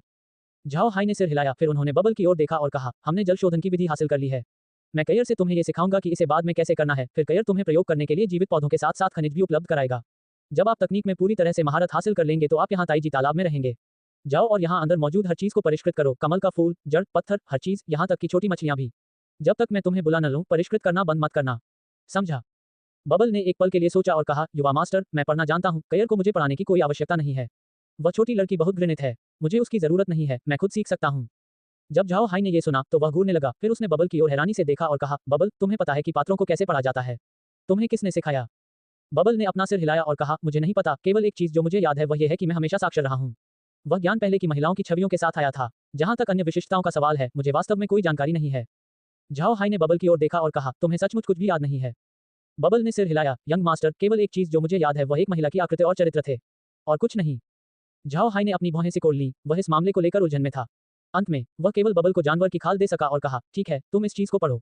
याद रखें, इस तालाब में चीजों को परिष्कृत करने में सावधानी जरूर बरतें। अगर तुमने बुरा किया तो मैं तुम्हें उबालकर चाय बना दूंगी। बबल डर से कांप उठा। उसने तुरंत सिर हिलाया और कहा, युवा मास्टर, निश्चिंत रहें, मैं निश्चित रूप से आपके आदेशों का पालन करूंगा। फिर उसने जानवर की खाल का स्क्रॉल खोला और झाओ हाई को देखने से पहले थोड़ा पढ़ा और कहा, यंग मास्टर, मैं वापस जाऊंगा और कुछ प्रयोग करूंगा। झाओ हाई ने सिर हिलाया, फिर वह कयर की ओर मुड़ा और कहा, कयर, बबल को वह सब कुछ प्रदान करें जिसके साथ उसे प्रयोग करने की आवश्यकता है। अच्छी चीजों का प्रयोग न करें। जब तक वह इसमें पूरी तरह से महारत हासिल कर लेता है, तुरंत उसे ताइजी तालाब में प्रवेश कराएं। कयर ने सिर हिलाया, फिर वह बबल की ओर मुड़ी और मुस्कुराई, जिससे बबल इतना डर गया कि वह भाग गया। दौड़ते समय बबल ने कहा, युवा मास्टर, उसे सामग्री की तलाश करने की कोई आवश्यकता नहीं है। मैं स्वयं जाऊंगा और उन्हें प्राप्त करूंगा। कयर ने ठंडे स्वर में चिल्लाते हुए कहा, तुमने मुझे छोटी लड़की के साथ साथ घृणित कहने का साहस किया, तुम बदबूदार बबल हो, तुम मर गए। मैं तुम्हें गर्म पानी में उबाल दूंगा। फिर उसने झाओ हाई और अन्य को पीछे छोड़ते हुए बबल का पीछा किया। झाओ हाई ने दोनों को देखा और हंसने के अलावा कुछ नहीं कर सका। लौरा ने झाओ हाई की ओर देखा और कहा, ये देखो, कयर ने तुम्हें एक उदाहरण के रूप में लिया था। वह अब कह रही है कि वह बबल को उबाल लेगी। आपको पता होना चाहिए कि बबल वास्तव में जिंदा उबलने से डरता है। झाओ हाई हंसे और फिर कहा, बेशक मुझे पता है, लेकिन उस बबल की त्वचा बहुत मोटी है, इसलिए वह निश्चित रूप से ठीक हो जाएगा। अगर आप उस बंदे को धमकाओगे नहीं तो वह हटेगा नहीं। ये हमारे लिए अच्छा होगा कि कयर उसकी देखभाल करे। लौरा और अन्य लोग भी हंसे। कयर का अंतरिक्ष से गहरा संबंध था, इसलिए वह हमेशा बबल और मोहे को नियंत्रण में रखती है। हालांकि वह काफी चंचल भी थी और बबल के जीवन को दिलचस्प बनाने के लिए चालें खेलना चाहती थी। मोहे आमतौर पर झाओ हाई के ठीक बगल में था, इसलिए कय अधिकांश समय उसे हिला नहीं सका। इसके अतिरिक्त मोहे हमेशा शांत रहता था, जिससे वह कय की शरारतों का बुरा निशाना बन जाता था। इसलिए कयर ने मोहे के पीछे जाना बंद कर दिया और अपना ध्यान बबल पर केंद्रित कर दिया। बबल एक बदमाश था और आसानी से आत्मसमर्पण नहीं करना चाहता। वह कयर की हरकतों का सटीक निशाना था। हालांकि इसका मतलब यह नहीं है कि उनके रिश्ते अच्छे नहीं थे। वास्तव में वे काफी सामंजस्यपूर्ण थे। कयर को बबल के साथ खेलना पसंद था, जबकि बबल को कयर द्वारा पीछा किया जाना भी पसंद था। इस समय लिजी ने तालाब की ओर देखा और कहा, बिग ब्रदर है, क्या आप वास्तव में इस पूल को परिष्कृत करने में बबल पर भरोसा करेंगे? ये चीज एक खजाना है जो ईश्वर रैंक वाले जादुई जानवर कोर से कहीं अधिक मूल्यवान है। कोर ने अंतरिक्ष को एक स्तर तक उन्नत किया, जबकि इस कमल ने वास्तव में इसे 5 स्तर तक उन्नत किया। यदि बबल इसे परिष्कृत करने में विफल हो जाता है तो क्या यह अफसोस की बात नहीं होगी? झाओ हाई ने अपना सिर हिलाया और कहा, इसमें दया करने की कोई बात नहीं है। परिष्कृत करना इस चीज को विकसित करने का एकमात्र तरीका हो सकता है। इसे भूल जाए, जिस चीज पर हमारी कोई पकड़ नहीं है उसके बारे में चिंता करने का कोई मतलब नहीं है। हम बस इतना करेंगे कि बबल ऐसा करते समय बेहद सावधान रहे। पानी पर उनके नियंत्रण से मुझे नहीं लगता कि कोई समस्या होगी। लिजी ने और कुछ नहीं कहा। ये ताइजी तालाब और कमल का फूल सचमुच बहुत अजीब थे। यहाँ तक कि झाओ हाई को भी नहीं पता था कि यह बात कैसे हुई। वे इसे उन्नत करने के लिए केवल वही प्रयास कर सकते हैं जो वे कर सकते हैं। वैसे भी उन्होंने भविष्य के लिए एक नया हथियार हासिल कर लिया था। इस समय कयर अचानक झाओ हाई के पास दौड़ा और कहा, युवा मास्टर, दादाजी कुन आए थे और आपकी तलाश कर रहे थे। यह एक अत्यावश्यक मामला लगता है। झाओ हाई ने सिर हिलाया क्योंकि उसकी आकृति गायब हो गई और कुन के कार्यालय के अंदर फिर से प्रकट हो गई। जब उन्होंने झाओ हाई को देखा तो कुन ने अपनी चिंतित अभिव्यक्ति को शांत करते हुए कहा, लिटिल है, अभी कुछ बहुत महत्वपूर्ण घटना घटी है। झाओ हाई ने उत्तर दिया, दादाजी कुन, मुझे बताओ। कुन ने आह भरते हुए कहा, कल ओशन वेव्स राजवंश ने अचानक घोषणा की कि वे अपना सिंहासन रेडियंट चर्च को सौंप देंगे। उनके राष्ट्र का नाम बदलकर अब रेडियंट एम्पायर कर दिया गया है। इसने एक ऐसा राष्ट्र होने की घोषणा की जो स्वयं को दीप्तिमान ईश्वर की पूजा के लिए समर्पित करता है। उसी समय ड्रैगन रेस ने अचानक लियोन साम्राज्य पर हमला कर दिया। लियोन साम्राज्य की प्रसिद्ध घुड़सवार सेना ने अचानक विद्रोह कर दिया और केवल एक ही दिन में लियोन साम्राज्य का पतन हो गया। ड्रैगन रेस ने देश का नाम बदलकर सेंट ड्रैगन एम्पायर कर दिया। उन्होंने रेडियंट एम्पायर के साथ अपने गठबंधन की भी घोषणा की। इस बिंदु पर ड्रैगन के पास लियोन साम्राज्य का पूर्ण नियंत्रण है, जबकि रेडियंट चर्च के पास ओशन वेव्स राजवंश का पूर्ण नियंत्रण है। झाओ हाई ने कुन को घूर कर देखा। सदमे के कारण उनका दिमाग थोड़े समय के लिए जानकारी संसाधित करने में असमर्थ हो गया। झाओ हाई को लगा कि उसके दिमाग के अंदर कुछ फूट गया है, जिससे उस समय उसके मन में मौजूद सभी विचार नष्ट हो गए। ये खबर बहुत अचानक थी। फिशमैन रेस के मामलों से निपटने के बाद झाओ हाई देवियर रेस के एक हाथ को खत्म करते हुए ड्रैगन का सफाया करने की योजना बना रहा था। उसके बाद वह धीरे धीरे रेडियंट चर्च के खिलाफ बढ़ना शुरू कर देगा। हालांकि उन्हें उम्मीद नहीं थी कि रेडियंट चर्च और ड्रैगन रेस यह अचानक कदम उठाएंगे। इसके अलावा उन्होंने एक साथ 2 साम्राज्यों पर कब्जा कर लिया था। हालांकि ओशन वेव्स राजवंश 5वां सबसे बड़ा साम्राज्य था और काफी छोटा था, लेकिन ये ज्ञात था कि उनकी नौसेना काफी अजेय थी। उनकी भूमि 3 ओर से समुद्र से घिरी होने के कारण उनकी नौसेना मजबूत थी, जिससे उनका नौसैनिक परिवहन भी बहुत अच्छा था। इस समय झाओ हाई को समुद्री युद्ध की ज्यादा परवाह नहीं थी। उसके पास सहयोगी के रूप में फिशमैन रेस है। भले ही ओशन वेव राजवंश की नौसेना को अजेय माना जाता था, लेकिन यह अन्य मानवीय शक्तियों की तुलना में ही थी। राजवंश की नौसेना के पास समुद्र में फिशमैन रेस का सामना करने का कोई मौका नहीं होगा। दूसरी ओर लियोन साम्राज्य की कहानी बिल्कुल अलग थी। लियोन साम्राज्य को महाद्वीप के दूसरे सबसे शक्तिशाली राष्ट्र के रूप में जाना जाता था। उनकी ताकत दुर्जेय थी और क्योंकि वे अक्रा पर्वत के करीब थे, वे बड़े पैमाने पर जंगली जानवरों को इकट्ठा कर सकते थे और फिर उन जानवरों को उनकी जादुई जानवर घुड़सवार सेना में शामिल कर सकते थे। एक घुड़सवार सेना जो जंगली जादुई जानवरों से बनी होती थी, हमेशा जादुई जानवरों से बनी घुड़सवार सेना से अधिक दुर्जेय होती थी। इसलिए लियोन साम्राज्य की जादुई जानवर घुड़सवार सेना अपनी ताकत के लिए पूरे महाद्वीप में प्रसिद्ध थी। वास्तव में इस शक्तिशाली राष्ट्र को उनकी अपनी जादुई जानवर घुड़सवार सेना ने घुटनों पर ला दिया था। झाओ हाई ने धीरे धीरे खुद को शांत किया और इस घटनाक्रम से उत्पन्न परिणामों पर विचार किया। उसने ड्रैगन को खत्म करने की योजना बनाई क्योंकि वे महापुरुष थे जो अक्रा पर्वत में रहते थे। यदि झाओ हाई उन्हें मार देता तो कोई भी उपद्रव नहीं करता। लेकिन इस बार ड्रैगन ने वास्तव में लियोन साम्राज्य पर नियंत्रण कर लिया था। इसका मतलब यह था कि अगर झाओ हाई को ड्रैगन से निपटना था तो उसे पहले लियोन साम्राज्य से निपटना होगा। झाओ हाई को विश्वास नहीं था कि मैजिक बीस्ट कैवेलरी विद्रोह और ड्रैगन के हमले के कारण लियोन साम्राज्य गिर गया। किसी साम्राज्य पर कब्जा करना इतना आसान नहीं था। ड्रैगन के सुचारू अधिग्रहण में निश्चित रूप से लियोन साम्राज्य के रईसों ने सहायता की थी। दूसरे शब्दों में, ड्रैगन और रेडियंट चर्च बहुत पहले से ही साम्राज्य को नियंत्रित कर रहे थे। उन्होंने इस समय इसे प्रकट करने का निर्णय लिया। ये परेशानी भरा था। यदि झाओ हाई ड्रैगन से निपटना चाहता है तो उसे लियोन साम्राज्य के खिलाफ युद्ध छेड़ना होगा। इससे भी महत्वपूर्ण बात यह है कि झाओ हाई ने उस कारण के बारे में सोचा था कि रेडियंट चर्च और ड्रैगन ने ये कदम उठाने का फैसला क्यों किया। इसका क्या मतलब था? ऐसा इसलिए हो सकता है क्योंकि डिवाइन रेस हमला करने के करीब थी। इसलिए रेडियंट चर्च और ड्रैगन कबीले ने उन दो साम्राज्यों को नियंत्रित किया, जिससे डिवाइन रेस को महाद्वीप में प्रारंभिक पैर जमाने की अनुमति मिली। ये देखकर कि झाओ हाई ने काफी समय से बात नहीं की है, कुन ने उसकी ओर देखा और कहा, इस समय ओशन वेव्स राजवंश और लियोन साम्राज्य चले गए हैं। इस बीच बुद्ध साम्राज्य उन दो नए साम्राज्यों के हमले के बीच में था। अब जब ड्रैगन ने खुद को दिखाया है तो महाद्वीप के अन्य साम्राज्य घबरा गए हैं। यह अजेयता की उपाधि के कारण था जो ड्रैगन के पास इस समय तक रही है। इस विकास ने अन्य साम्राज्यों में भारी लहर पैदा कर दी। उसी समय रेडियंट चर्च के साथ उनके गठबंधन ने चर्च के प्रभाव को भारी अंतर से बढ़ा दिया। झाओ हाई ने सिर हिलाया, फिर वह कुन की ओर मुड़ा और कहा, रोसेन साम्राज्य की प्रतिक्रिया क्या है? वे इस मामले से निपटने के लिए कैसे तैयार हैं? कुन ने मुस्कुराते हुए कहा, वे और क्या कर सकते हैं? भले ही वे लियोन साम्राज्य में ड्रैगन रेस की संप्रभुता को मान्यता नहीं देना चाहते, वे ड्रैगन को नाराज भी नहीं करना चाहते। आखिरकार ड्रैगन की बहुत प्रतिष्ठा है। इसके अलावा चाहे वे युवा हों या पूरी तरह से विकसित, सभी ड्रैगन उड़ान भरने में सक्षम हैं। इस मामले में रोसेन साम्राज्य के पास सेंट ड्रैगन साम्राज्य और रेडियंट साम्राज्य के अस्तित्व को पहचानने के अलावा कोई विकल्प नहीं था। झाओ हाई ने इस प्रक्रिया में अपना हाथ मेज पर पटक दिया, जिससे उसका हाथ टूट गया। फिर उसने दांत भींचकर कहा, रेडियंट चर्च, ड्रैगन क्लैन, मैं तुम्हें आसानी से नहीं जाने दूंगा। कुन ने आह भरते हुए कहा, हम क्या करें? मुझे संदेह है कि ये दैवीय जाति के आक्रमण की प्रस्तावना है। अगर यही मामला है तो हमारे रास्ते में बड़ी मुसीबतें आ गई हैं। झाओ हाई ने सिर हिलाया और कहा, मुझे भी यही संदेह है। मुख्य बात जो हमें करनी है वह है दैवीय जाति के आने से पहले ड्रैगन को नष्ट करना। अन्यथा ड्रैगन अपनी मौजूदा प्रतिष्ठा के साथ दिव्य जाति को स्थिर आधार प्रदान करेंगे। इसके अलावा बुद्ध साम्राज्य पर संयुक्त हमला भी बहुत खतरनाक है। कुन ने सिर हिलाया, ऐसा लगता है जैसे दैवीय जाति किसी भी समय हमला करेगी।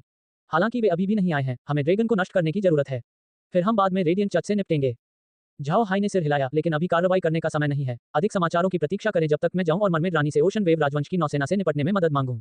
हमें उन्हें लियोन साम्राज्य का समर्थन करने से रोकना होगा। उसके बाद हम ड्रैगन से निपटेंगे।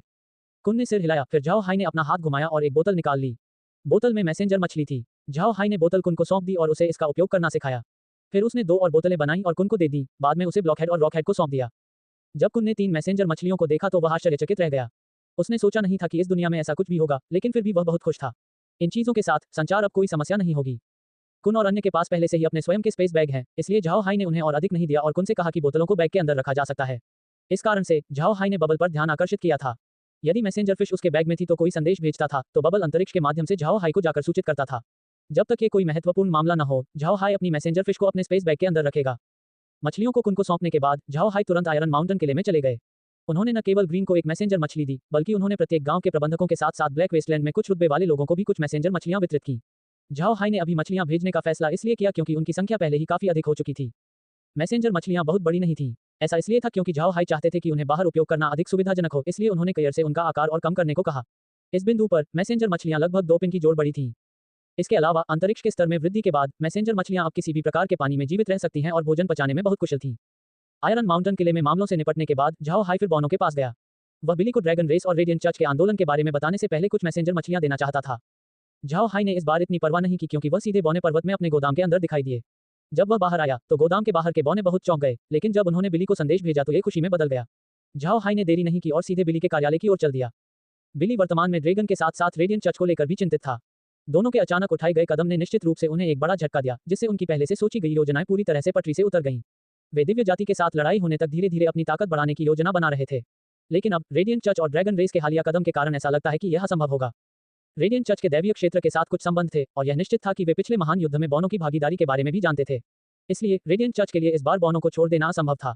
यह निश्चित था कि हालिया घटनाक्रम से बौने प्रभावित होंगे। जब वह अपने विचारों पर विचार कर रहा था, तभी अचानक एक संदेश आया जिसने उसे झाओ हाई के आगमन की सूचना दी। इससे बिली को खुशी हुई। उसे इस मामले पर बात करने के लिए झाओ हाई की जरूरत थी और झाओ हाई का आगमन भी समय पर हुआ था। जैसे ही बिली झाओ हाई से मिलने वाला था, झाओ हाई बिली के कार्यालय के अंदर आ गया था। अपने आगंतुक को देखकर बिली मुस्कुराए बिना नहीं रह सका और बोला, लिटिल है, अच्छा है तुम आ गए, आओ बैठो। झाओ हाई ने सिर हिलाया और बिली के सामने बैठकर कहा, पैट्रियार्क, आपको ड्रैगन कबीले और रेडियंट चर्च के हालिया कदम के बारे में पता होना चाहिए था। सब कुछ कैसा चल रहा है? क्या ड्रैगन आपके संपर्क में आए थे? बिली ने अपना सिर हिलाया और कहा, अभी नहीं। इस बार उनका कदम बहुत अचानक था, इसलिए शायद उनके पास हमसे निपटने का समय नहीं होगा। आपके बारे में क्या ख्याल है? आपको क्या लगता है अब हमें क्या करना चाहिए? झाओ हाई ने सिर हिलाया और फिर कहा, आपको बहुत अधिक चिंता करने की जरूरत नहीं है, बस वही करें जो आप कर रहे हैं। हालांकि आपको सतर्क रहना चाहिए और लड़ने के लिए तैयार रहना चाहिए। मुझे लगता है कि रेडियंट चर्च और ड्रैगन कबीले आपके पीछे नहीं जा रहे हैं। इसका मतलब है कि उनके पास ध्यान देने के लिए कुछ अन्य मामले भी हैं। हालांकि आपको अभी भी सावधान रहना चाहिए। बिली ने सिर हिलाया, फिर उसने झाओ हाई की ओर देखा और कहा, ड्रैगन रेस और रेडियंट चर्च के बारे में क्या क्या आप बस किनारे से देखते रहेंगे? झाओ हाई ने व्यंग्य करते हुए कहा, वे सोचते हैं कि उनके पास सब कुछ है। ऐसा लगता है जैसे मुझे अपनी असली ताकत का इस्तेमाल करने की जरूरत है। मुझे पूरी ड्रैगन रेस को नष्ट करना होगा, आखिरकार उन्हें लंबे समय तक रखने से और अधिक आपदा होगी। झाओ हाई की बात सुनकर बिली खुद को घूरने से नहीं रोक सका, फिर बड़े उत्साह के साथ उसने कहा, क्या आप वास्तव में ड्रैगन को खत्म करना चाहते हैं? तो फिर हमें गिने, हम बौने लड़ने से कभी नहीं डरते। झाओ हाई ने बिली की ओर देखा और मंद मंद मुस्कुराए, आपको इस समय भाग लेने की आवश्यकता नहीं है। हालांकि मेरे पास कुछ ऐसा है जिसके लिए आपकी सहायता की आवश्यकता है। इस चीज पर हस्ताक्षर करें, बौना जाति का चिन्ह होना ही पर्याप्त होगा। तब झाओ हाई को एक जानवर की खाल का स्क्रॉल मिला और उसने इसे बिली को सौंप दिया। बिली ने स्क्रॉल को देखा और फिर सामग्री को पढ़ा। वह कुछ देर तक उसे देखते रहने से खुद को नहीं रोक सका और सिर हिलाते हुए बोला, ठीक है, फिर मैं अपना निशान दूंगा। मुझे लगता है कि ड्रैगन रेस के मामले के कुछ दिन बाद इसे हटा देना बेहतर होगा। साथ ही मैं एल्विस को भी संदेश भेजूंगा। मेरा मानना है कि वे इस बार चुप नहीं बैठेंगे। मैं यह नहीं समझ पा रहा हूं कि उन्हें प्रतिक्रिया देने में इतना समय क्यों लगेगा। झाओ हाई कल्पित बौने के साथ अच्छे संबंध में था और उनकी दिव्य कलाकृतियों की मरम्मत करना चाहता था।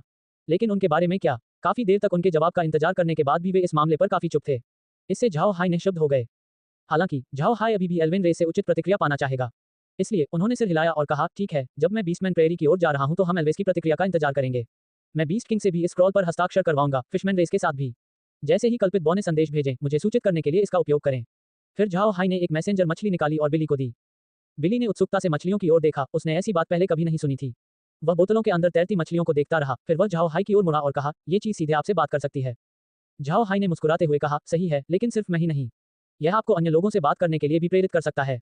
मेरे पास बहुत सारी मैसेंजर मछलियां नहीं हैं, लेकिन यहाँ 10 हैं। आप उन्हें अपने लोगों को दे सकते हैं ताकि आप उनके साथ अधिक आसानी से संवाद कर सकें। फिर उसने 10 और बोतलें निकाली और बिली को दी, जिसे बिली ने बड़ी खुशी से प्राप्त किया। झाओ हाई ने बिली के साथ कुछ बातों पर भी चर्चा की। वे कुछ महत्वपूर्ण नहीं थे, उन्होंने बस बिली से कहा कि वे कोई अन्य कदम न उठाएं और बस वही करते रहें जो वे मूल रूप से कर रहे थे। हालांकि उन्होंने उन्हें अपने परिवेश के प्रति अधिक सतर्क भी बनाया। उसके बाद झाओ हाई ने बौना पर्वत छोड़ दिया और बीस्टमैन प्रेरी की ओर चला गया। झाओ हाई सीधे बीस्ट किंग पैलेस गए। झाओ हाई के चले जाने के बाद महल के लोगों को पहले से ही जानवर राजा द्वारा निर्देश दिया गया था। झाओ हाई को महल में जाने के लिए मंजूरी की प्रतीक्षा करने की आवश्यकता नहीं होगी, बस उसे तुरंत प्रवेश करना होगा। हालांकि झाओ हाई मानक प्रक्रिया की उपेक्षा नहीं करना चाहते थे, इसलिए वह सबसे पहले स्वागत समारोह में गए, इससे पहले कि उन्हें तुरंत महल में ले जाया गया। द बीस्ट किंग ने महाद्वीप से अधिक समाचार नहीं सुने। आखिरकार जानकारी तुरंत प्राप्त करने के लिए प्रेरी बहुत दूर थी, इसलिए बीस्ट किंग झाओ हाई की अचानक उपस्थिति से बहुत आश्चर्यचकित हुआ।